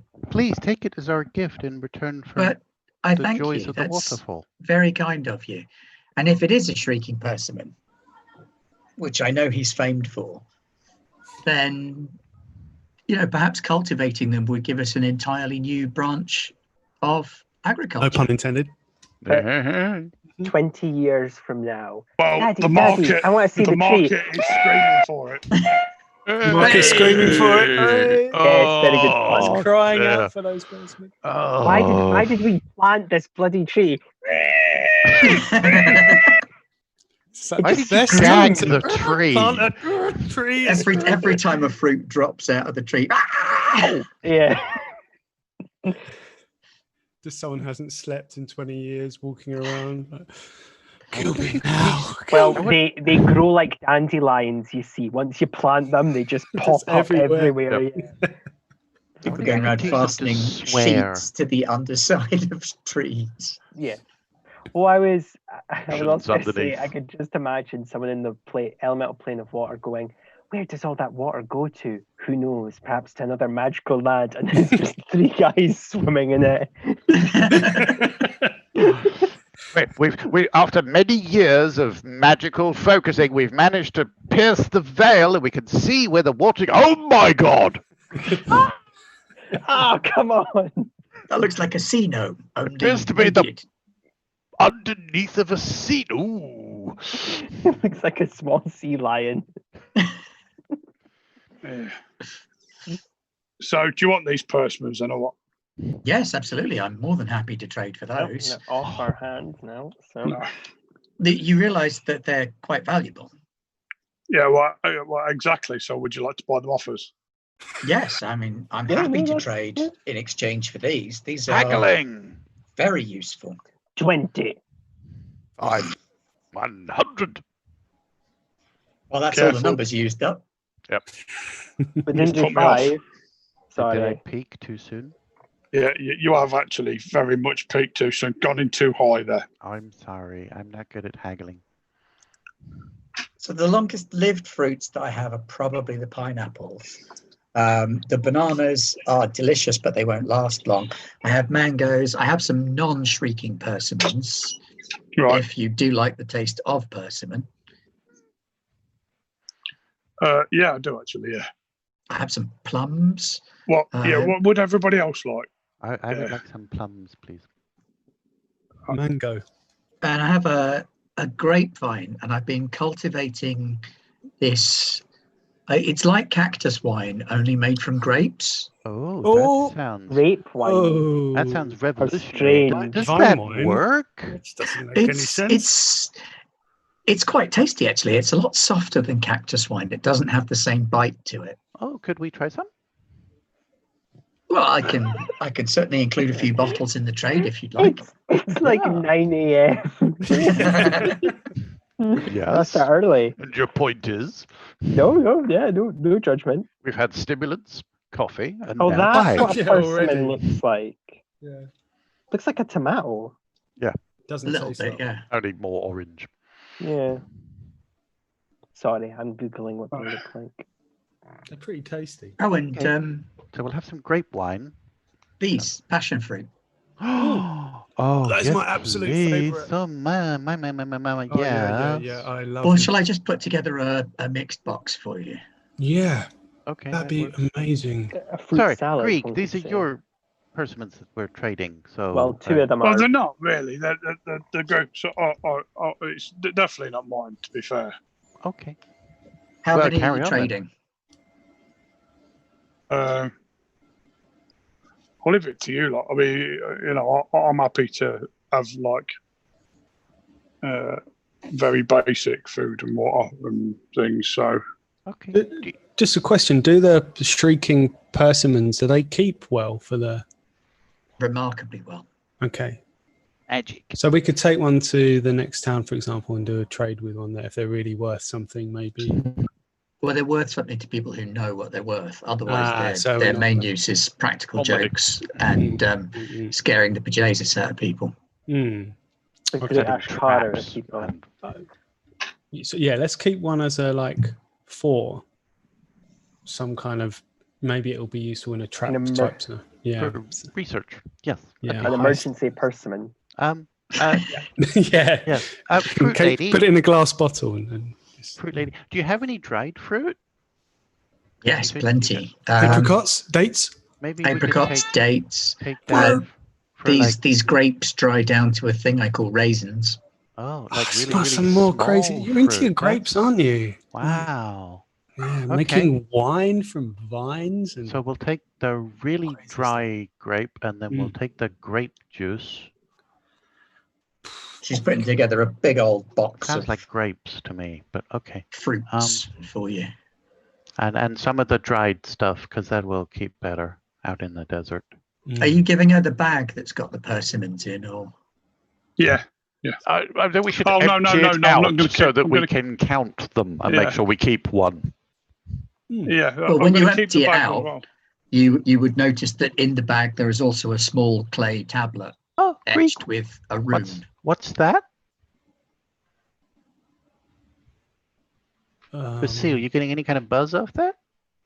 My detect magic says. Or is it the wine Your detect magic says, "Hell yeah!" Bing, bing, bing. It's magical. It's magical. It's radiating transmutation. Oh yeah, this is like a changing. No, illusion, not transmutation. Oh, my bad. Yeah, illusion magic. Whoa. You see that, Astral? So it's not really a tablet? What are we saying? I think here? it is really a tablet, but I think it might. Oh, maybe. Does it do something? Do we rub it? What happens? I have no idea. I could lick it. A little voice in the back of your mind says, "I think that's how the persimmons are made." And then it. Yeah, I didn't hear that voice. No, I didn't hear that either. I'm going to lick the tablet. I'm actually thinking about that passion fruit. Yeah, that's totally fine. That's fine. What if the tablet does absolutely nothing? Oh, well, it's worth a try. It tastes a little bit stony. It has a rune on it, right? Yeah. Anything familiar about that? Is that a language I recognize? Ooh, that is a good point, actually, because it would be in Draconic. Yep, I have that. And it's a combination of the runes for illusion and clothes. Oh. Okay. Oh, cool. I will take back my opinion. I'm thinking illusion and clothes. I know this story about this emperor, right? No. There was one with a cat. I remember one about a cat. Is that the one? Yeah. What the? Yeah. Yeah. Oh man, I wish I was better at magic stuff. You know. Make an Arcana roll. Yeah. This is the problem. It's a flat roll, just unmodified D20. Because we're all jocks. We don't really know anything. Have a go. 2. Oh my word. 2. So we're all varying degrees of jock. Look at his full-blown muscle head. Astral is the guy that. Oh, okay, fair enough. I'll rescind my criticism. Yeah, shush. Yes, a person who's not here. Yeah, no, sorry. Yep, no. If Facile has shared with you what it's the runes for, you would realise that it is a glamoring rune. Ooh. And it can be applied to armour or clothing. And it will make it shiny? It makes it look like something else.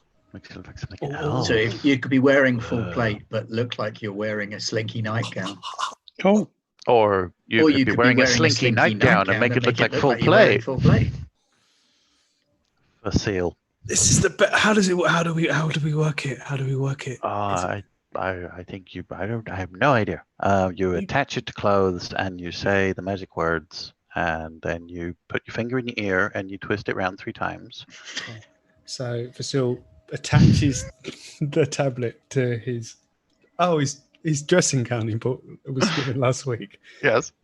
Puts one finger in his ear and then says, which is draconic, as we all know, for emperor's clothes. No, wait, that wasn't it, was it? Yeah, it was, right? That was the Emperor's new clothes, yes. Yeah. It was illusion and clothes. Illusion and clothes. Sorry. Yeah. Emperor's new groove. I got the illusion, so... Hey.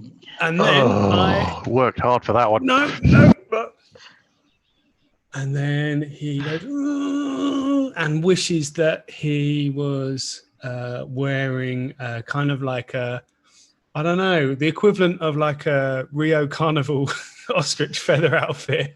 If that's what the ever Spangly. The rune cracks and crumbles and.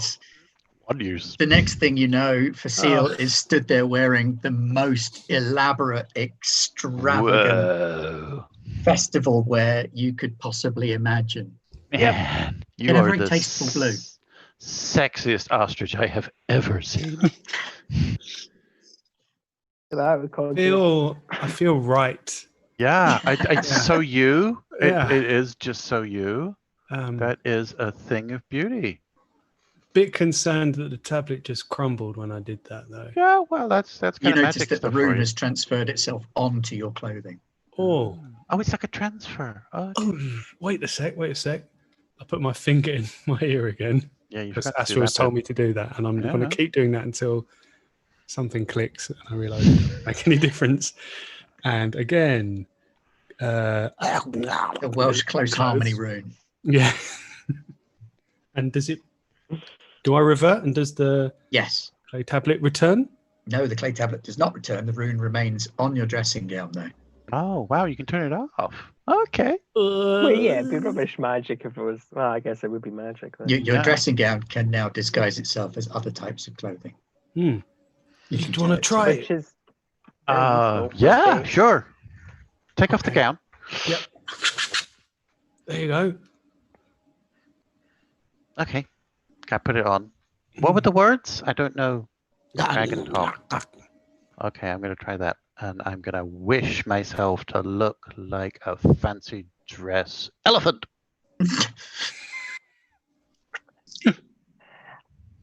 Sadly, it does not work for you. Oh, could it? Oh, it's attuned. Okay. I think it's bond. I think your dressing gown has bonded with you, Facile.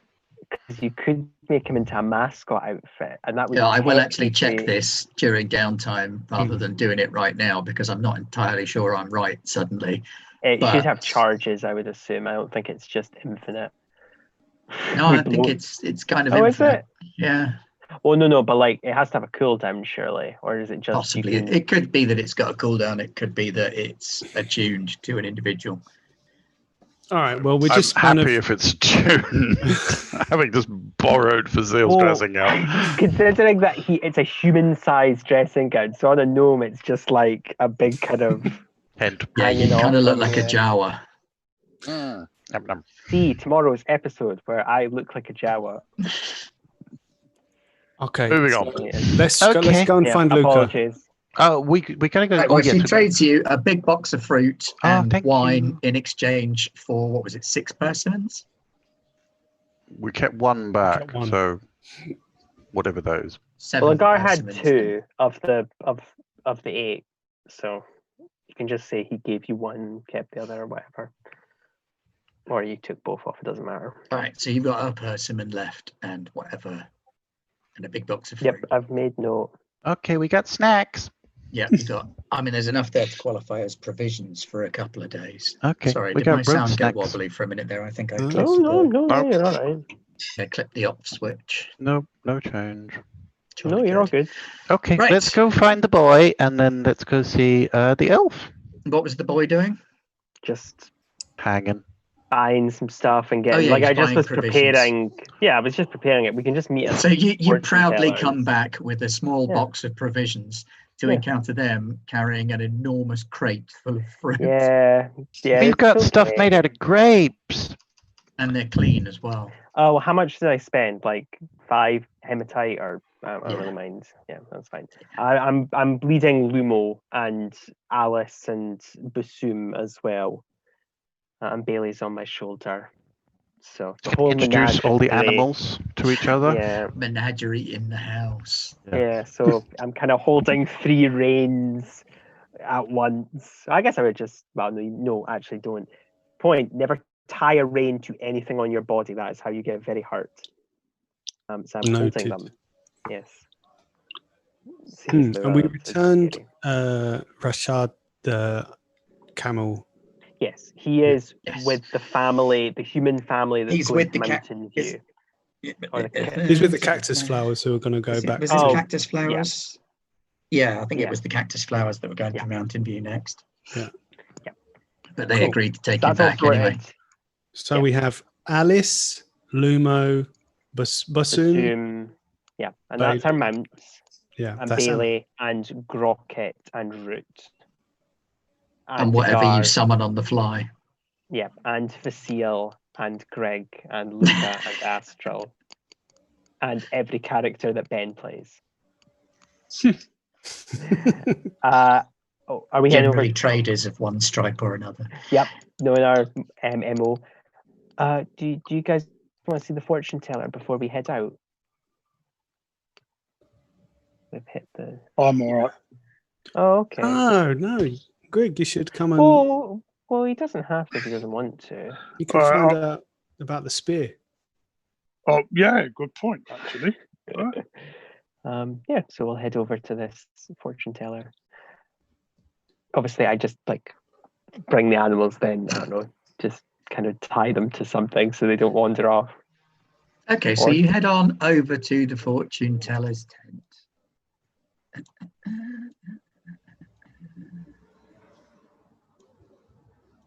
We seem to have lost Astro. Yeah, he's popped He'll out for a be minute. back in a He's sec. just Remind me again, just while we're sorting that. Oh, there we go. Oh, invisibility. 2 things must you know about the wise woman. 1, she is a woman.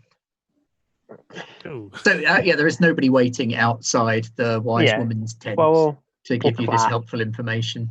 Well, you clap and an elegant voice from inside says, "Come in." Oh, thank you. And then I go in. I don't know what everyone else is doing. Yeah, I'm going. Okay, we all go in. Lumo comes in. We should excited. Hey Lumo, how you doing? Probably not enough room for more than you guys would fit in at a squeeze.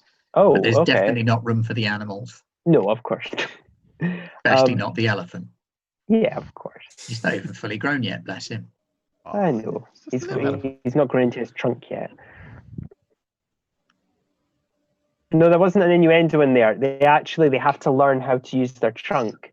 Oh, no, he's old enough to do that. Oh, okay, right. He's like a late stage adolescent elephant. Oh, okay. I thought he was not like a baby. Wow. No, okay. No. Now my concerns have increased. Yeah, we have an adolescent bull elephant. Yeah. Oh, lovely. And what could go wrong? Stands me. Woo! Seems fine. Yeah, we've already got Luca, so that's all good. Right. Yes, we'll all pile in then, I guess. Clap my hands. So many at once. We can leave if it's like should a 1-to-1. Sorry. Should be one at a time. It is entirely up to you. If you wish for what is discussed here to be secret, that is upon your prerogative. If you wish to share with your companions, you may remain. Yeah, well, we got no secrets, right, guys? Yeah, I mean, there was that one time, but just like everything out in the open. Mm-hmm. Yeah. Actually, no, I think Luca would say that with confidence. I don't think he thinks of them as secrets. Just he doesn't want to talk about I am them. Fatu Yawandi. Fatu Yawandi, pleased to meet you. I am Fasilides, and these are my traveling companions, Astral, Grieg, and Luca Sandrunner, the Pilgrim. Oh God, you can start using my name as like I had heard that there was a pilgrim in town. Heard correctly. Here he is in the very flesh. It is flesh. wise to come to me, young pilgrim. Oh, okay. So you give you can see the future. I can, and the past, okay. and everything in between. Yes. Sorry. That's pretty much everything. Then you can see everything. Oh. Yes. What is that like? Because surely that's just like a lot to take in. Yeah, that must be really confusing. You must learn to filter the truths as they come. I must learn to filter. I agree. Yeah, that's true. Yes, we all need to learn to filter. Filter and impulse control. I've been told this where before. my wizard hat has been placed on the shelf up there. Oh, wow. It floats over my head when I lean back. Yes, been noticing that all evening.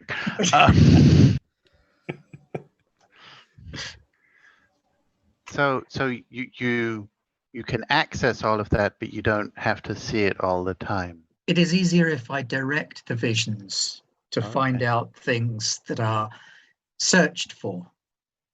Okay. To have a place to look and a place to return to. The future is a million branching paths. Okay. Sometimes I see what is, sometimes I see what might be, sometimes I see what cannot be avoided. Oh. Okay. So, if we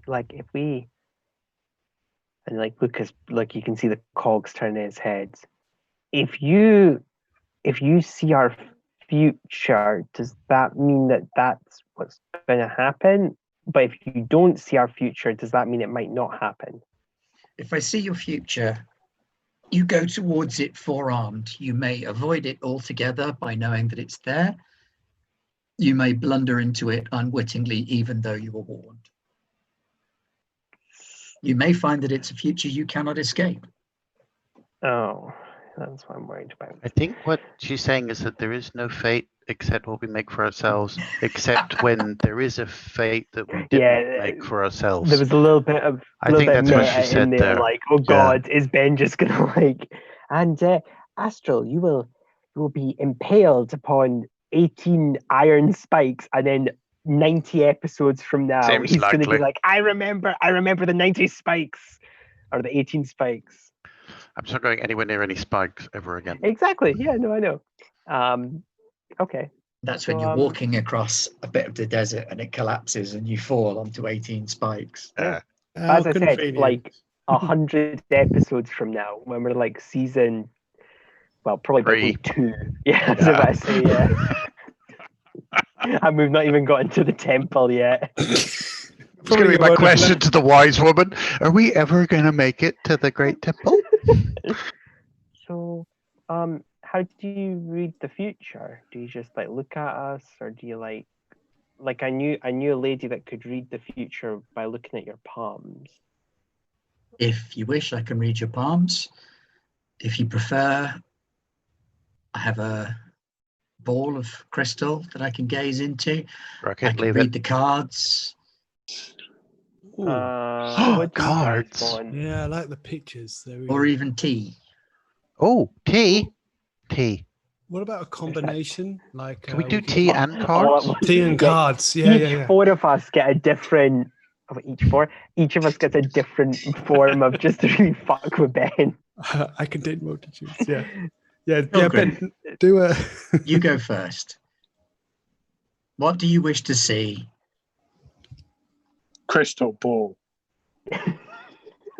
Well, you're the dwarf, so that would be interesting for you.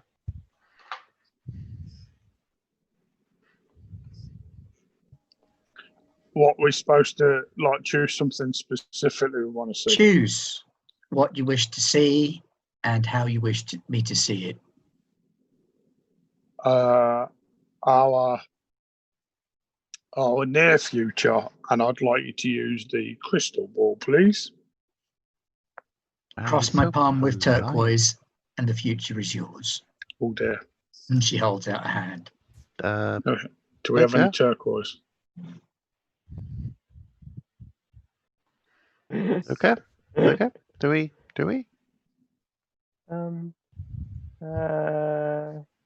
Okay. Yeah. I think it's important.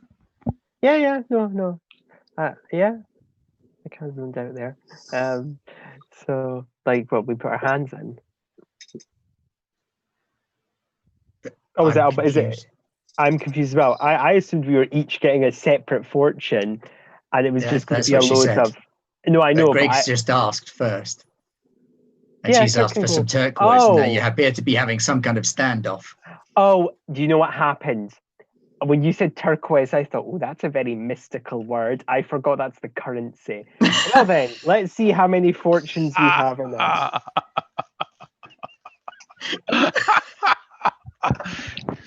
Cross my palm with ambergris. Ooh, that's mystical. A mystical combination of blue and green. Cross my hands for 20 quid. 2 seconds, I'm just getting up the price.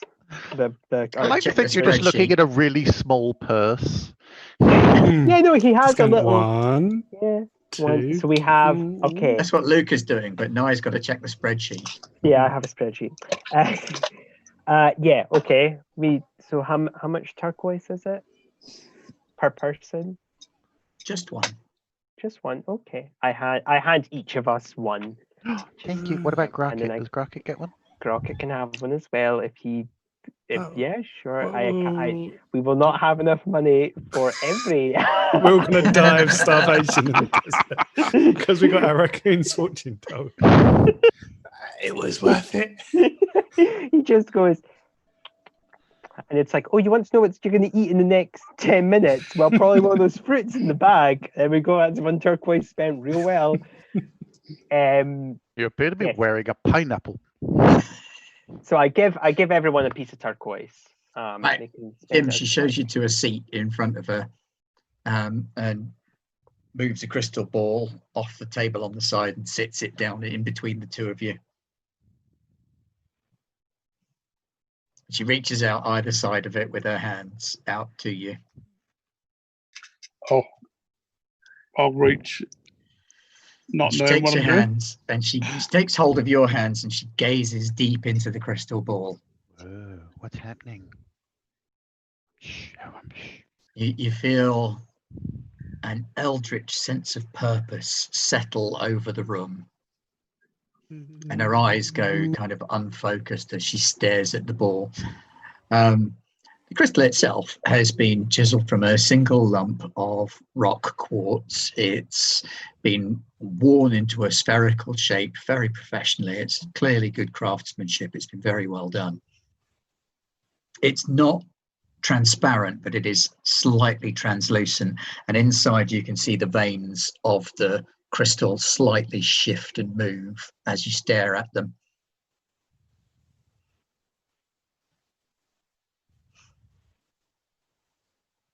Paranoid about making funny faces. What do you see? And after a few seconds, she lets go of your hands and sits back. She says, I see an enemy that becomes a friend. A slave that becomes a pupil. Talking about a gar, everyone. Shh. Don't Sorry, okay. You must teach what you hate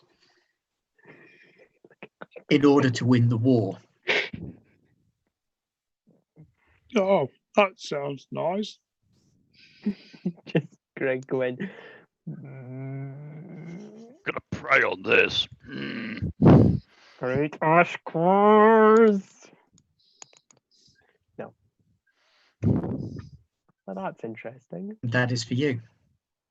Thank you. That was intense. That was actually pretty cool. Told you didn't want to come and see the fortune teller. Did you? I don't remember you saying that. No, well, yeah. Good of you to go first, then. Just stand Okay, Luca, outside, come not on, make you're eye up. contact with the car. Oh, me? Is a guard gonna get a fortune? He can have grockets. Oh, Just give me 2 right, minutes. well, I'm just I hand. gotta take a trip. No, no problem. Grocket is nowhere I to be seen at this point. I Oh, kept okay. his money because he's not to be trusted with money. Okay.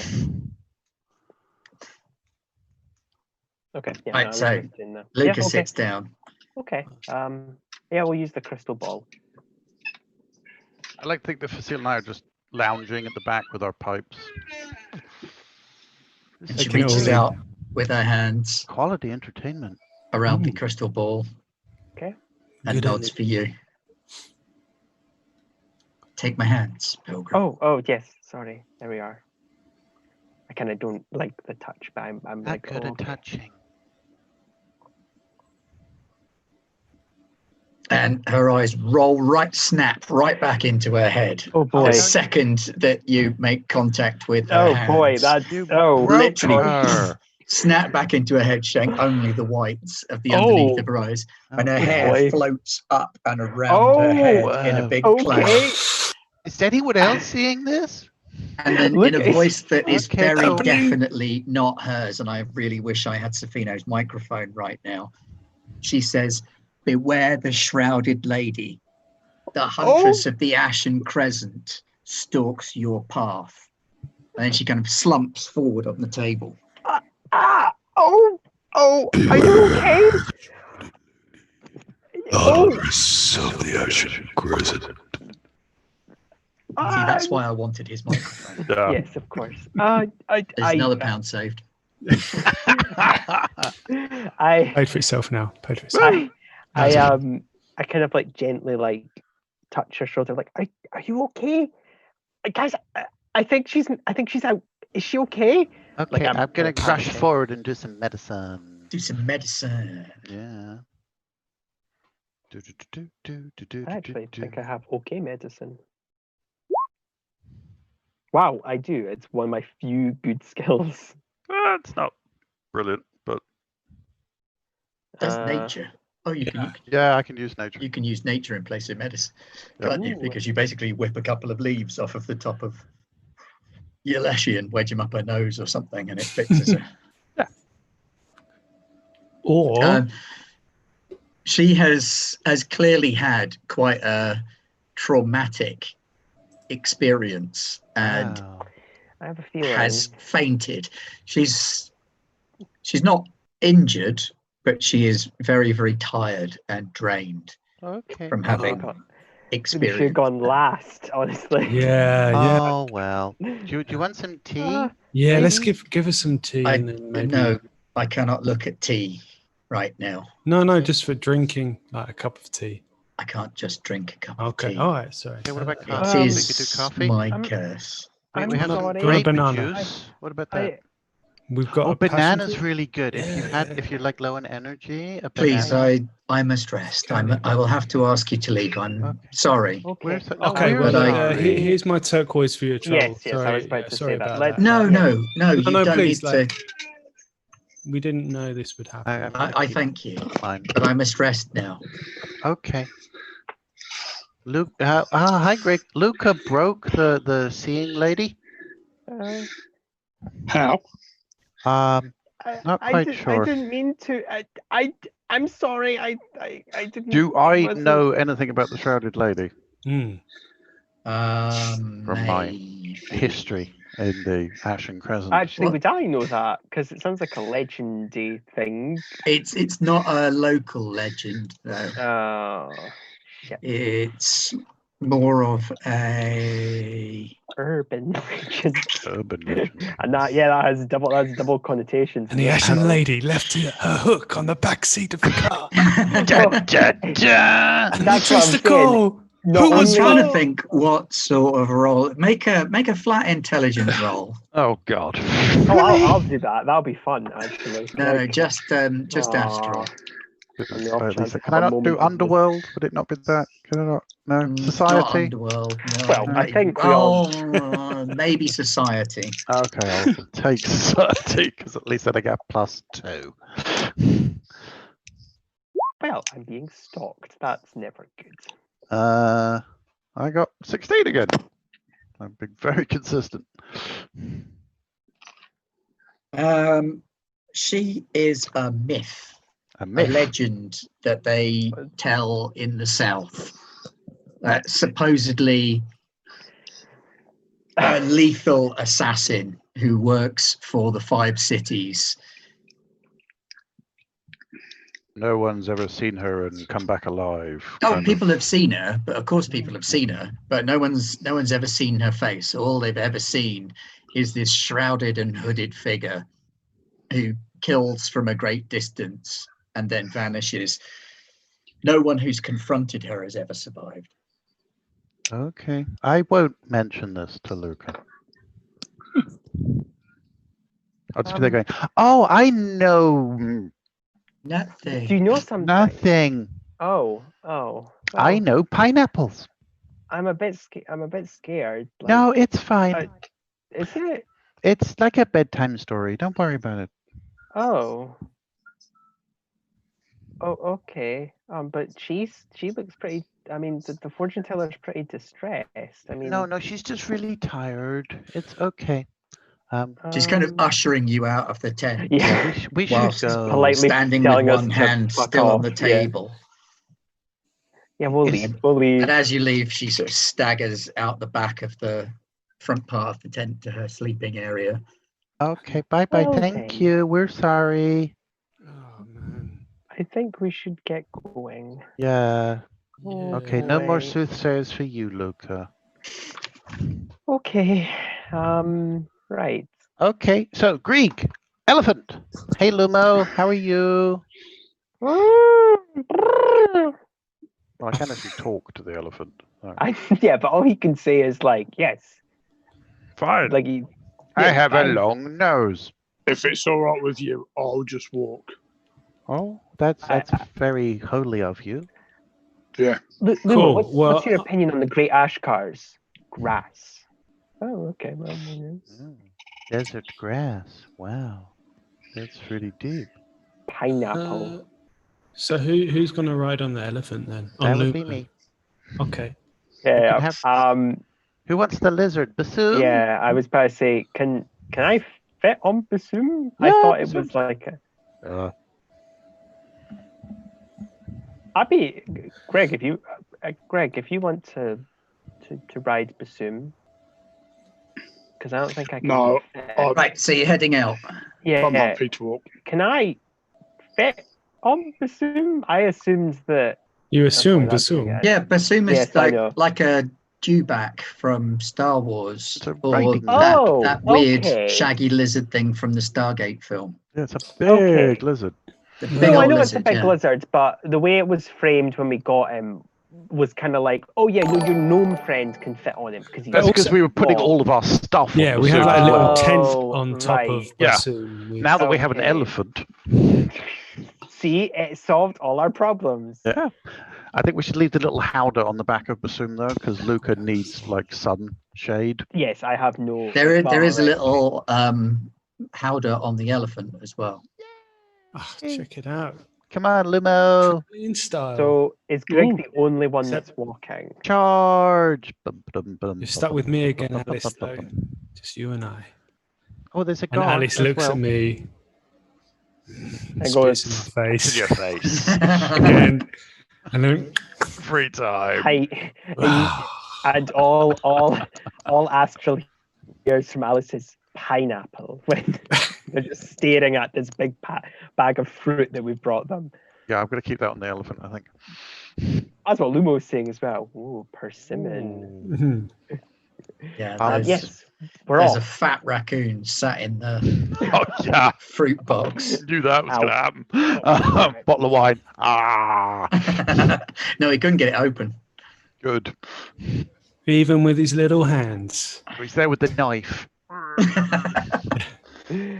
So we're off. So you're off into the desert once again. Tally-ho. Well done, team. Take us 2 hours. We got there. I know. It's another. I tried to. Never mind. It's fine. It's fine. It's fun. We bought some fruit. Yeah, we did. We did. No, actually, we have learned a lot about our characters. So I think that is like no joke. We have progressed quite heavily narrative-wise. We broke a soothsayer. So you're only a couple of, probably only 2 days away from Twin Meat now. Anyway, it is quite close to here. Yeah. Another 40 sessions later. Yeah. There's no like settlements or anything in between us and Twin Meat, so it's all. So you ride out into the desert. No distractions at all. Nothing to distract there. Sand and junk. Yeah. A little chat with Astro. And you ride out into the desert. Hey. We'll do it when we fruit. I can throw people fruit. And then we're going sort of exploration-y mode. So who's doing what? Yes. I will. Greg, are you sure you don't want to ride Bassoon? Or sorry, Jim, are you sure you don't want to ride Bassoon? Jim might want to, but Greg might not. If I'm slowing the party down, then no. It's easier from like a scouting perspective if one of us is on foot. So Greg can scout. He's pretty good at scouting. scouting. That's what I'm saying. I didn't want to be like, right, you, Greg, you scout. Like that feels unfair. So I wanted to try and. I'm sorry. Drink. Good job we're not playing the drinking game. I've run out. Yes, I know. We ran out about an hour ago. I don't mind. I'll move ahead and scout. I'll just keep watch then. So I'm not scouting. I'm just making sure we don't get ambushed or whatever. All right. So Jim, do you want to make a survival roll to scout ahead? How do you do this rolling, Mark? Survival. I was just about to explain it to him. Then been a while. I've got roll rust. We are the epitome of the RP group that just plays our characters. I've done 2 rolls this week. Yeah, I've done loads. So you're schlepping through the desert. Jim, when up ahead you recognize the sound of at least one, probably two by the sound of it, lions. Sound like males. Now we're going to befriend them. Oh, excellent. I can talk to them. We can have some more pets. I'll give the signal for lion back to the group. Lion. Actually, I like that more. Oh, there's a moose. Yeah, it's an elk. There's a moose? What's the difference? There's an angry man Is it a waving his moose or an hand. elk, Astro? I can't tell. I think, I'm not sure. Or maybe it's an elephant. I see the jump back. hindquarters. Is this not elephant? There's 2 lions, I believe. Lion. See, I would have done this for lion, but Just Are they realised they're putting standing like an animal or are they encounter, haven't lying I? down? You got a bloody druid. Well, no, because they've got big I hair. heard that one. I heard that one. Oh, okay. Yeah. I hear all puns. I'm Right. sorry. No, it's fine. I have a pun filter now.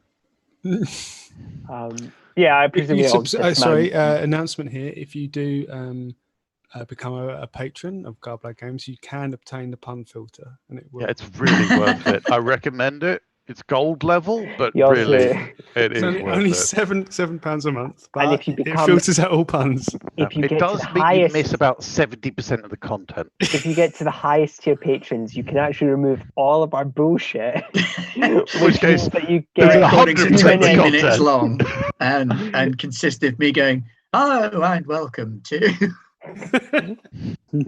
quickly followed by, and then you settle in for the night. And we- fade. Thank you, everyone. No, 2 for lions. watching. 2 lions. we charge I'm going to get off Lumo because I'm not Yeah, sure how we'll all do Lumo that. feels about lions. Okay, I'm Probably going to go not talk well. to the lions. BBC documentaries of Tom Avon. If you guys could all be ready with your ranged stuff like we did with the mantis, that would be really nice. Okay, but we're not gonna. We're Well, not if just they're gonna trying like, to eat me, I'd like you to shoot them.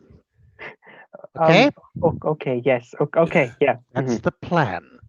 Astro, you We could are, give we them are a dealing warning. with wild animals here. Yes. And Yeah, we should but, give them a chance, but Yeah. they will have their needs, and their needs may involve eating us. So Just to be, are they on the main road? Because I presume that's what we're taking. It's not really a road per se, because at this point you're going cross country. But it's a straight line between trade meat and twin meat. Yeah. So it's So gonna be- you're kind of going cross country rather than the long way round to get on the trade Can we not route. just go rim them then? Because it's not. I mean, our voice says, can we not just go rim them? Because we're not in their way. Maybe.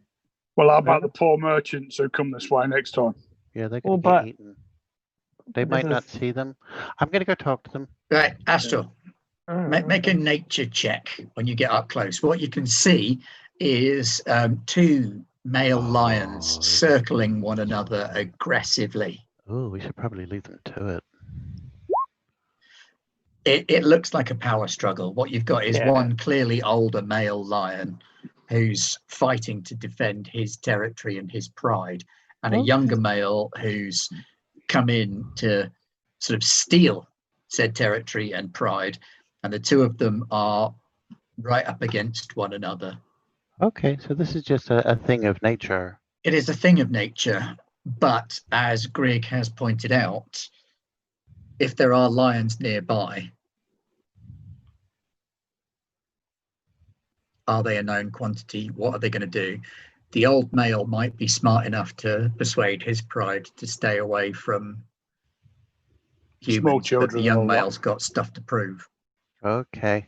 So you've got a range of options available to you. Are we right behind you, Astral, or are we kind of like a little bit back? The lions haven't really noticed you because they're quite distracted with one another.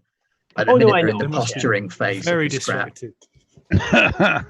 Hackles are raised. They're circling one another and occasionally roaring and like swiping at one another.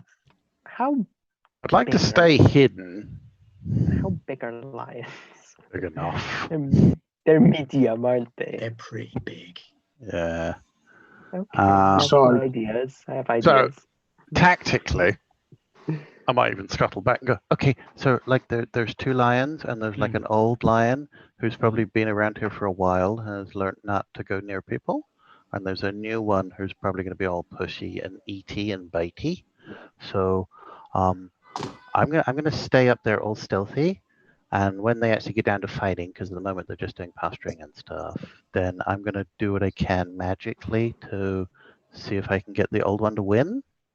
It sounds like the fight has kicked off. Okay, I gotta go. Why don't we just leave them to it and then kill it if the young lion wins? We kill it. Well, because why don't we just kill the young lion? Well, we could, but or maybe him in the we head. could like. I'd like the old lion to like maintain his dignity and his belief in himself. What if we like? I think that's important. Astro, are you serious about like? Do you think? Okay. All right. Yeah. Sure. Okay, I'm going to scurry back and cast summon elemental. Oh wow! Okay. Yeah, it's definitely going to help him out. Subtle. What kind of elemental? I was going to go with a. It's got to be air or dust at this point. Yeah. Something that's not noticeable. Basically. Infernape. Ice. No.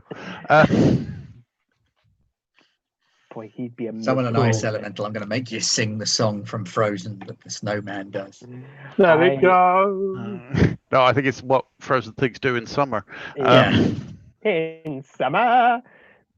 Now you know that we've all some people are worth melting for. We're walking in the air. Nope, not that one. That's enough. Man. Make me sad. Okay, so anyway, there is a dust elemental. The two lions have now got stuck into it and are scrapping. The youngsters. As soon as I can, like cast guidance on the old one. Cunning. Hey, if there's going to be elemental summoned, I want in on this. It also gives me the chance to try out my new.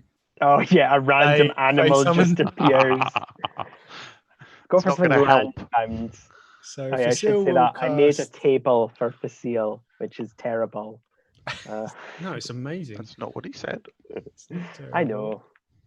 There it is. I keep downloading it multiple times. Okay. Right, so the younger lion is the first one to break out of the posturing phase and goes for the older lion with a pounce. The older lion rolls to one side and scores his claws along the younger one's hip as he does. So he's got in first blood, and the young male backs away again. At this point, you've got your elemental summoned. Do you want to command it to do anything? I'm trying to figure out what it can do. Whatever it can do. What can it do? I can't remember. They all do different things. I couldn't remember. Well, broadly speaking, you could basically disguise it so it looks like it's the ground. Yes. Yeah. To a certain degree, so you can almost have like a little burrowing thing under the ground that's just trying to trip up the younger one and just get in the way. Yeah, just give advantage to the old male lion. So yeah, effectively you're conferring advantage on the older lion or disadvantage on the younger one. Yes. Rolling 2d20 and taking the worst or the best one. Yeah, that's how lions are fighting, folks. They're throwing 2d20s at each other. At each other. Yep. I got a 16. What did you get? Oh, I got a 14. God damn it. Then he gets smacked in the face with a ball.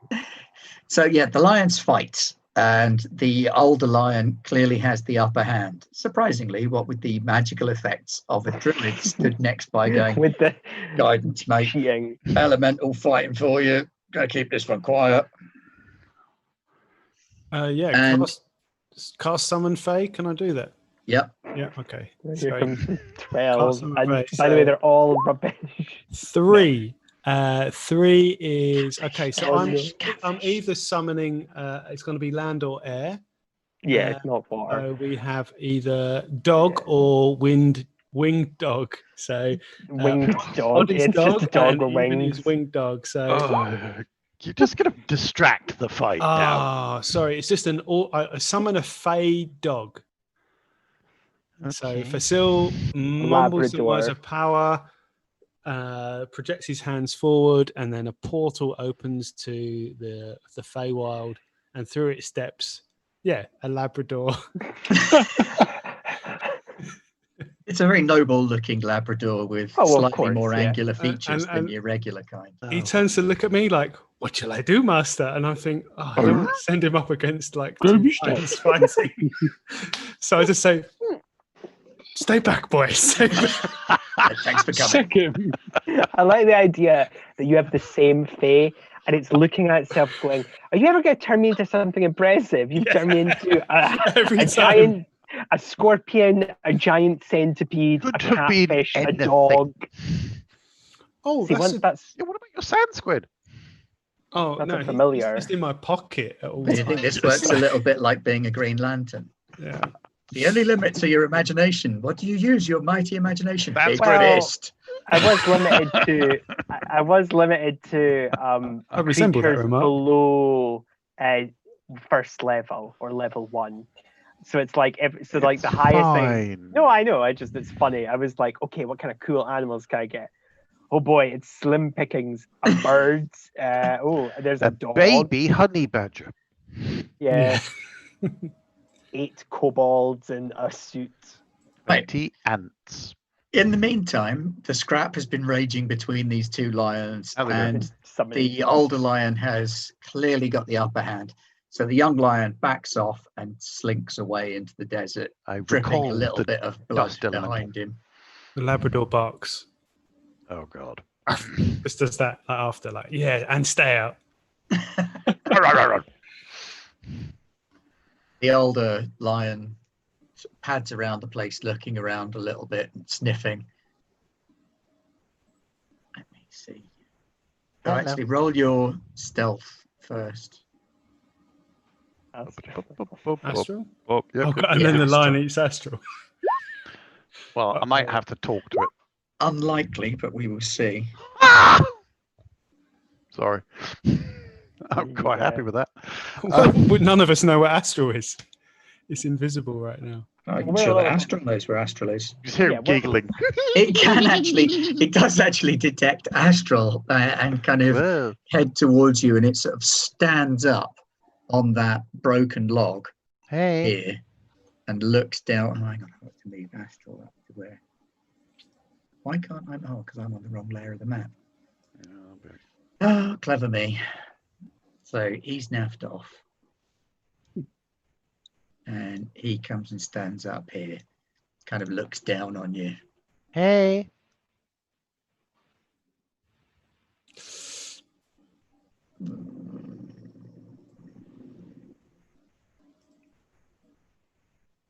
So I'm hoping you're the sensible lion. The one that stays away from people because people are pain and death. Sniffs again and moves a little bit closer. Can we see this? Walks around you once. Hello. So yeah, the rest of you guys can probably see this at this point, especially if you're elevated in any way. The lion is prowling around Astral. I'm going to get my spear ready. Go to my friend. Go to It's Astral. okay. Just chill.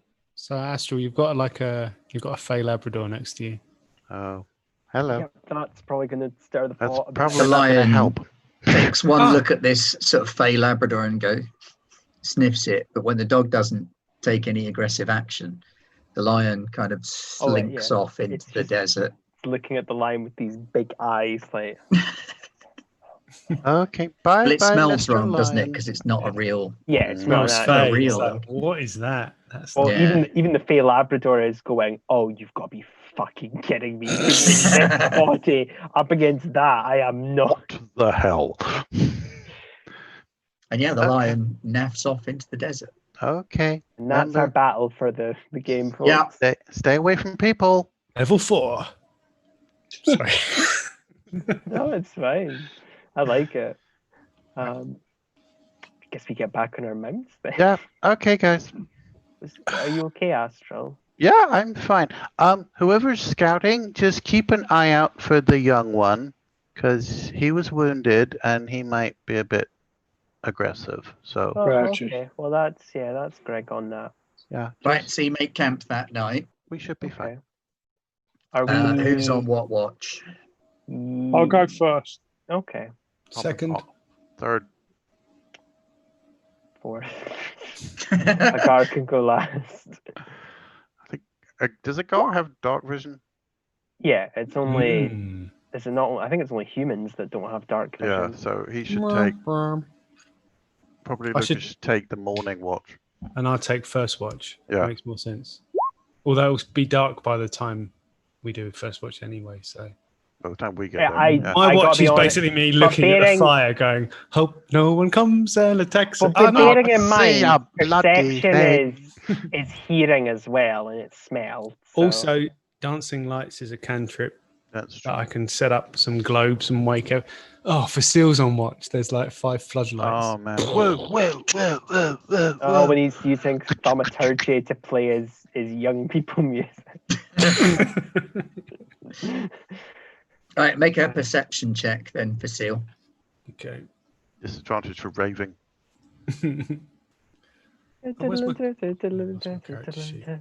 don't know any rave music. So. I was going to say, what is that? That much was clear. It sounds, I think it was Darude, but I don't actually know what to do. Yeah, I go to tons of raves and parties and clubs. I'm super popular. But you hear a very faint trilling sound on the outskirts of your camp. Like a human trilling or a bird trilling? Or an electric guitar trilling? Quick, slip into your ostrich disguise. Oh, yeah. I imagine that's what you just do on watch when no one else is watching. Try out outfit. Who watches the watcher? Yeah. And then in the distance, there's a louder sort of honking sound. It's the bird from Up. It's the goose from Unnamed Goose Game. Which is weird because they call it a snipe, but a snipe is an actual bird. Never mind. Moving on. I'm gonna set. I can concentrate and send one of my dancing lights towards the source where I think the sound is coming from. It's a velociraptor. Okay, can you make a ranged attack roll? I can. I would actually love a dexterity-based ranged attack roll. Yeah, I mean, if you've got a spell attack roll, that will do. I've got a spear. If you want me to, hang on. No, because it's a spell, isn't it? So you're okay. Yeah. Throwing Let me do the magic light. So do a spell attack roll. Okay. You push the dancing light across, and it's just like a chicken or whatever. And you're like, huh? Then you turn, and there's a velociraptor right next to you, like clever. Okay, sorry. So I'm just gonna. I can't find a button that just does that. So I'm just gonna do 1d20 plus 9. Yes, please tell us. Oh yeah, my dancing light hits the imaginary sound. I've been reading my notes again. Ooh! Oh my goodness! I actually have that book. It is actually a velociraptor out there in the desert. Oh, it's such a shame we're asleep. Yes. Awesome. I've got this, guys. Don't worry. You see a large feathered lizard-like shape scurrying away from the light as the light kind of hits where it is, and it immediately darts out of the light. Thank goodness velociraptors don't hunt in packs. It's just in pairs. There's one lone predators, well known for it. Well, no, all of us are now gone. He was the distraction, and the rest of us have been kidnapped. We're just dead. Okay, this is my. Everybody, wake up! What? I was having what? What's happening? I was having a dream. There is a pig. Feathered carnivorous lizard attack. I don't know what the code is. Do we have a code for that one? I think it's. Yeah, this is bad. Code brown. Code brown. Brown pants. Okay, everyone, form a circle. Circle the creatures. Can I roll nature? I know animals. Describe it to me. I'll roll nature. Okay, you roll nature. I'm just a druid. I apologize, Astro. You roll nature. Allow me to roll nature. Oh, please, go ahead. I just wanted to... There you go. That's not why are we rolling nature? Again. I'm confused. There's nothing there. Okay. Well, now you all know. It's just, there's a light out in the desert not shining on anything. Okay, can I look for tracks? Because I have a thing that says I can look for tracks. Are you going to walk out to where the light is to find the tracks? because there was like a feathered lizard thing. That sounds I'm going to send awesome. another of the lights. Feel free to come with me. I'm gonna stay here, and then when one comes, I'll go with you. Lucas going to stand awkwardly. You go with. Just kind of like. I'll come with you, Astral. I'm going to survey the wildlife. I'm just going to kind of mumble into my feet. Get your bow ready. All right, then. You make a nature roll then. Okay. And well, you can make a survival roll or a nature roll if you prefer, whichever you prefer, because you're surveying wildlife as well, aren't you? Is that survival or nature? Well, I actually have the feat to survey wildlife, so I think Jim has as well. I thought I've got terrain. I've got terrain, and I've got terrain expertise. Yeah. So he's better at scouting in deserts. Right, yeah. I'm very confident, Luca. They're going to identify what is about to kill them. So, what do you want me to roll on? I don't want them to die. I mean, I don't want them to die. Instead. I'm just, I want it to be helpful. I know I get in the way. No, you don't get in the way. But from here, we can. Right, we can Astral. Do the business. Yeah. From the tracks, there is definitely a velociraptor out there. There's a big lizard. But you would know that they hunt in packs and not alone. Jim, you can see shapes moving just outside the range of the lights. Okay. You've clocked at least two things moving. Yeah, there's at least two of them. Right. Well, they're here and they hunt in packs, so I think we should get back to the others and get on top of the elephant. Yeah, good plan. We'll just take off and shoot them from space. On back to the others. What's the story? I'd get up on the elephant. You weren't seeing things, except you didn't see enough things. They hunt in packs, and we should be ready. We're not all going to fit on top of the elephant. Well, no, he's too small. Okay, so... what if we try and, scare them off? Okay. By killing some of them? Oh, no, just, be really scary. Okay, you go for that. I'll be on the elephant if you need. Can I legitimately try? Can I try to intimidate these things? Please, it would be hilarious. It's a win-win, because if I fuck up, which is likely, I have to be silly, and if I do well, then they're gone. So are you heading out to intimidate them, or are you intimidating them? Yeah. What? No. Oh, good. I have a 0 in intimidation. This can only go well. Hey! I can be pretty scary. Yeah, well, but I wanted to help, and I wasn't. Yeah, okay, well, all right. Well, at least let me give you some dramatic lighting. Remember, we had that talk about tactics and how we weren't just going to go and stand in front of things and let them eat us. I made a lady pass out, so I feel guilty. So I have to redeem myself by being eaten by a lizard. It's 16 years old. The path to redemption is through the intestines of a velociraptor. Yes, so you know that well-known saying. I would buy that. Fingers crossed. It is known. Please, makes a lot of sense. Intimidation check. Go. I have spoken. Okay, 14. Wait. I'm also providing some dramatic uplighting for. All right, so that'll give them a +2 circumstance bonus.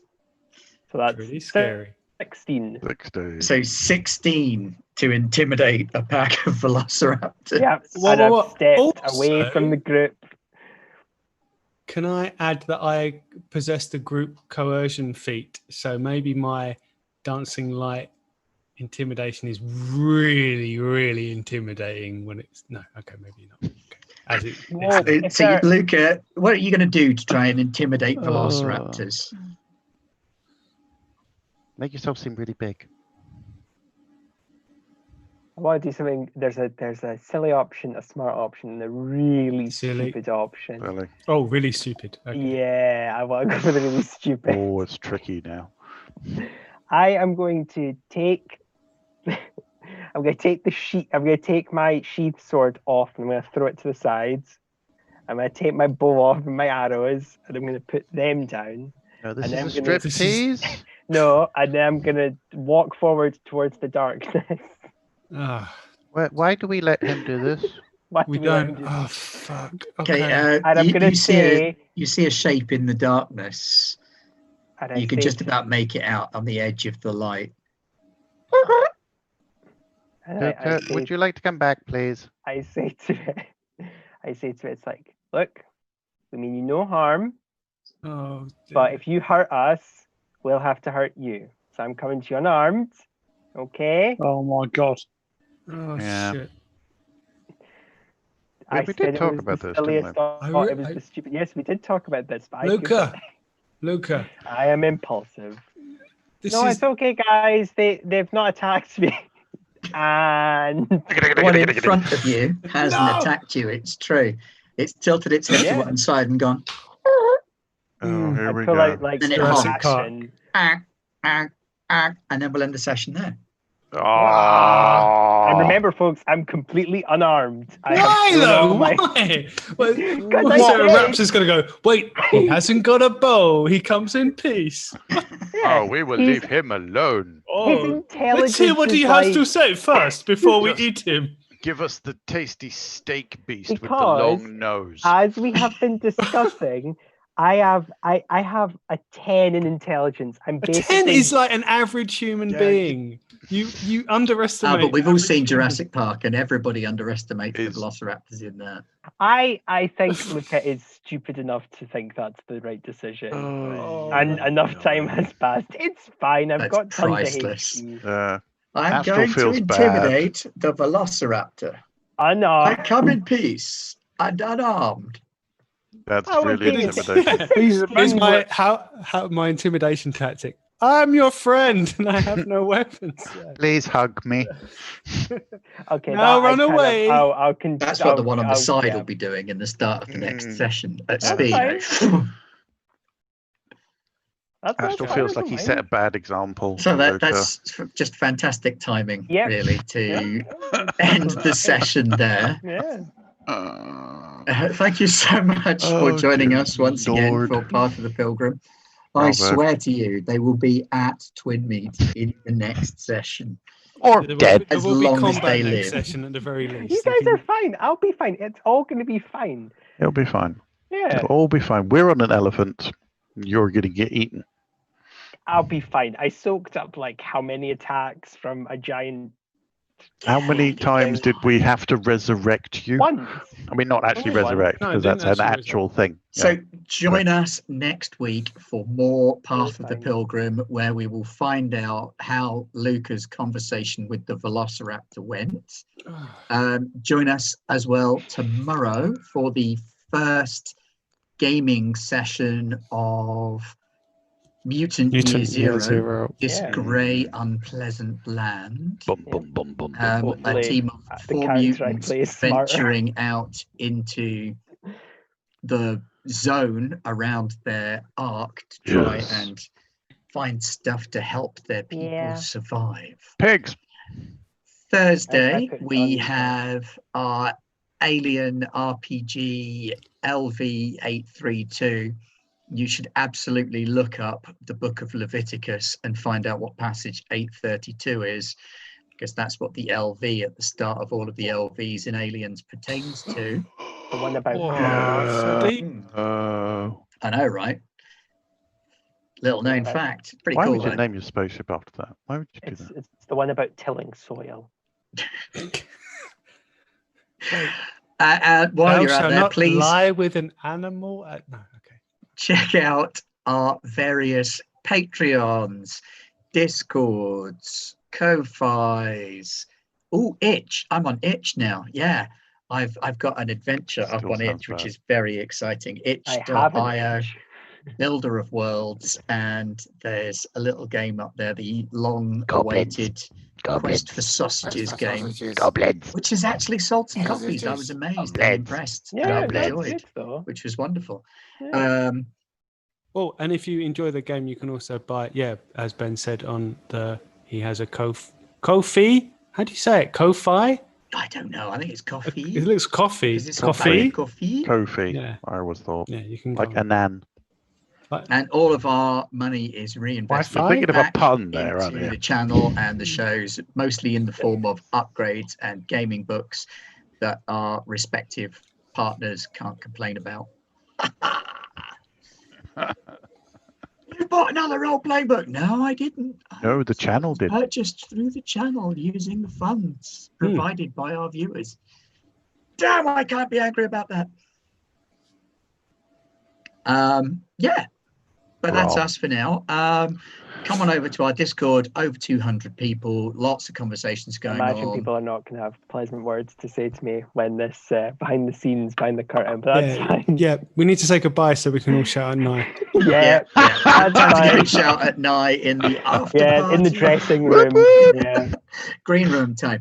Thank you very see much you all for in the joining green room. us. Bring your own And drinks. good night. Good night. Bye-bye. Bye. Bye-bye. Happy trails.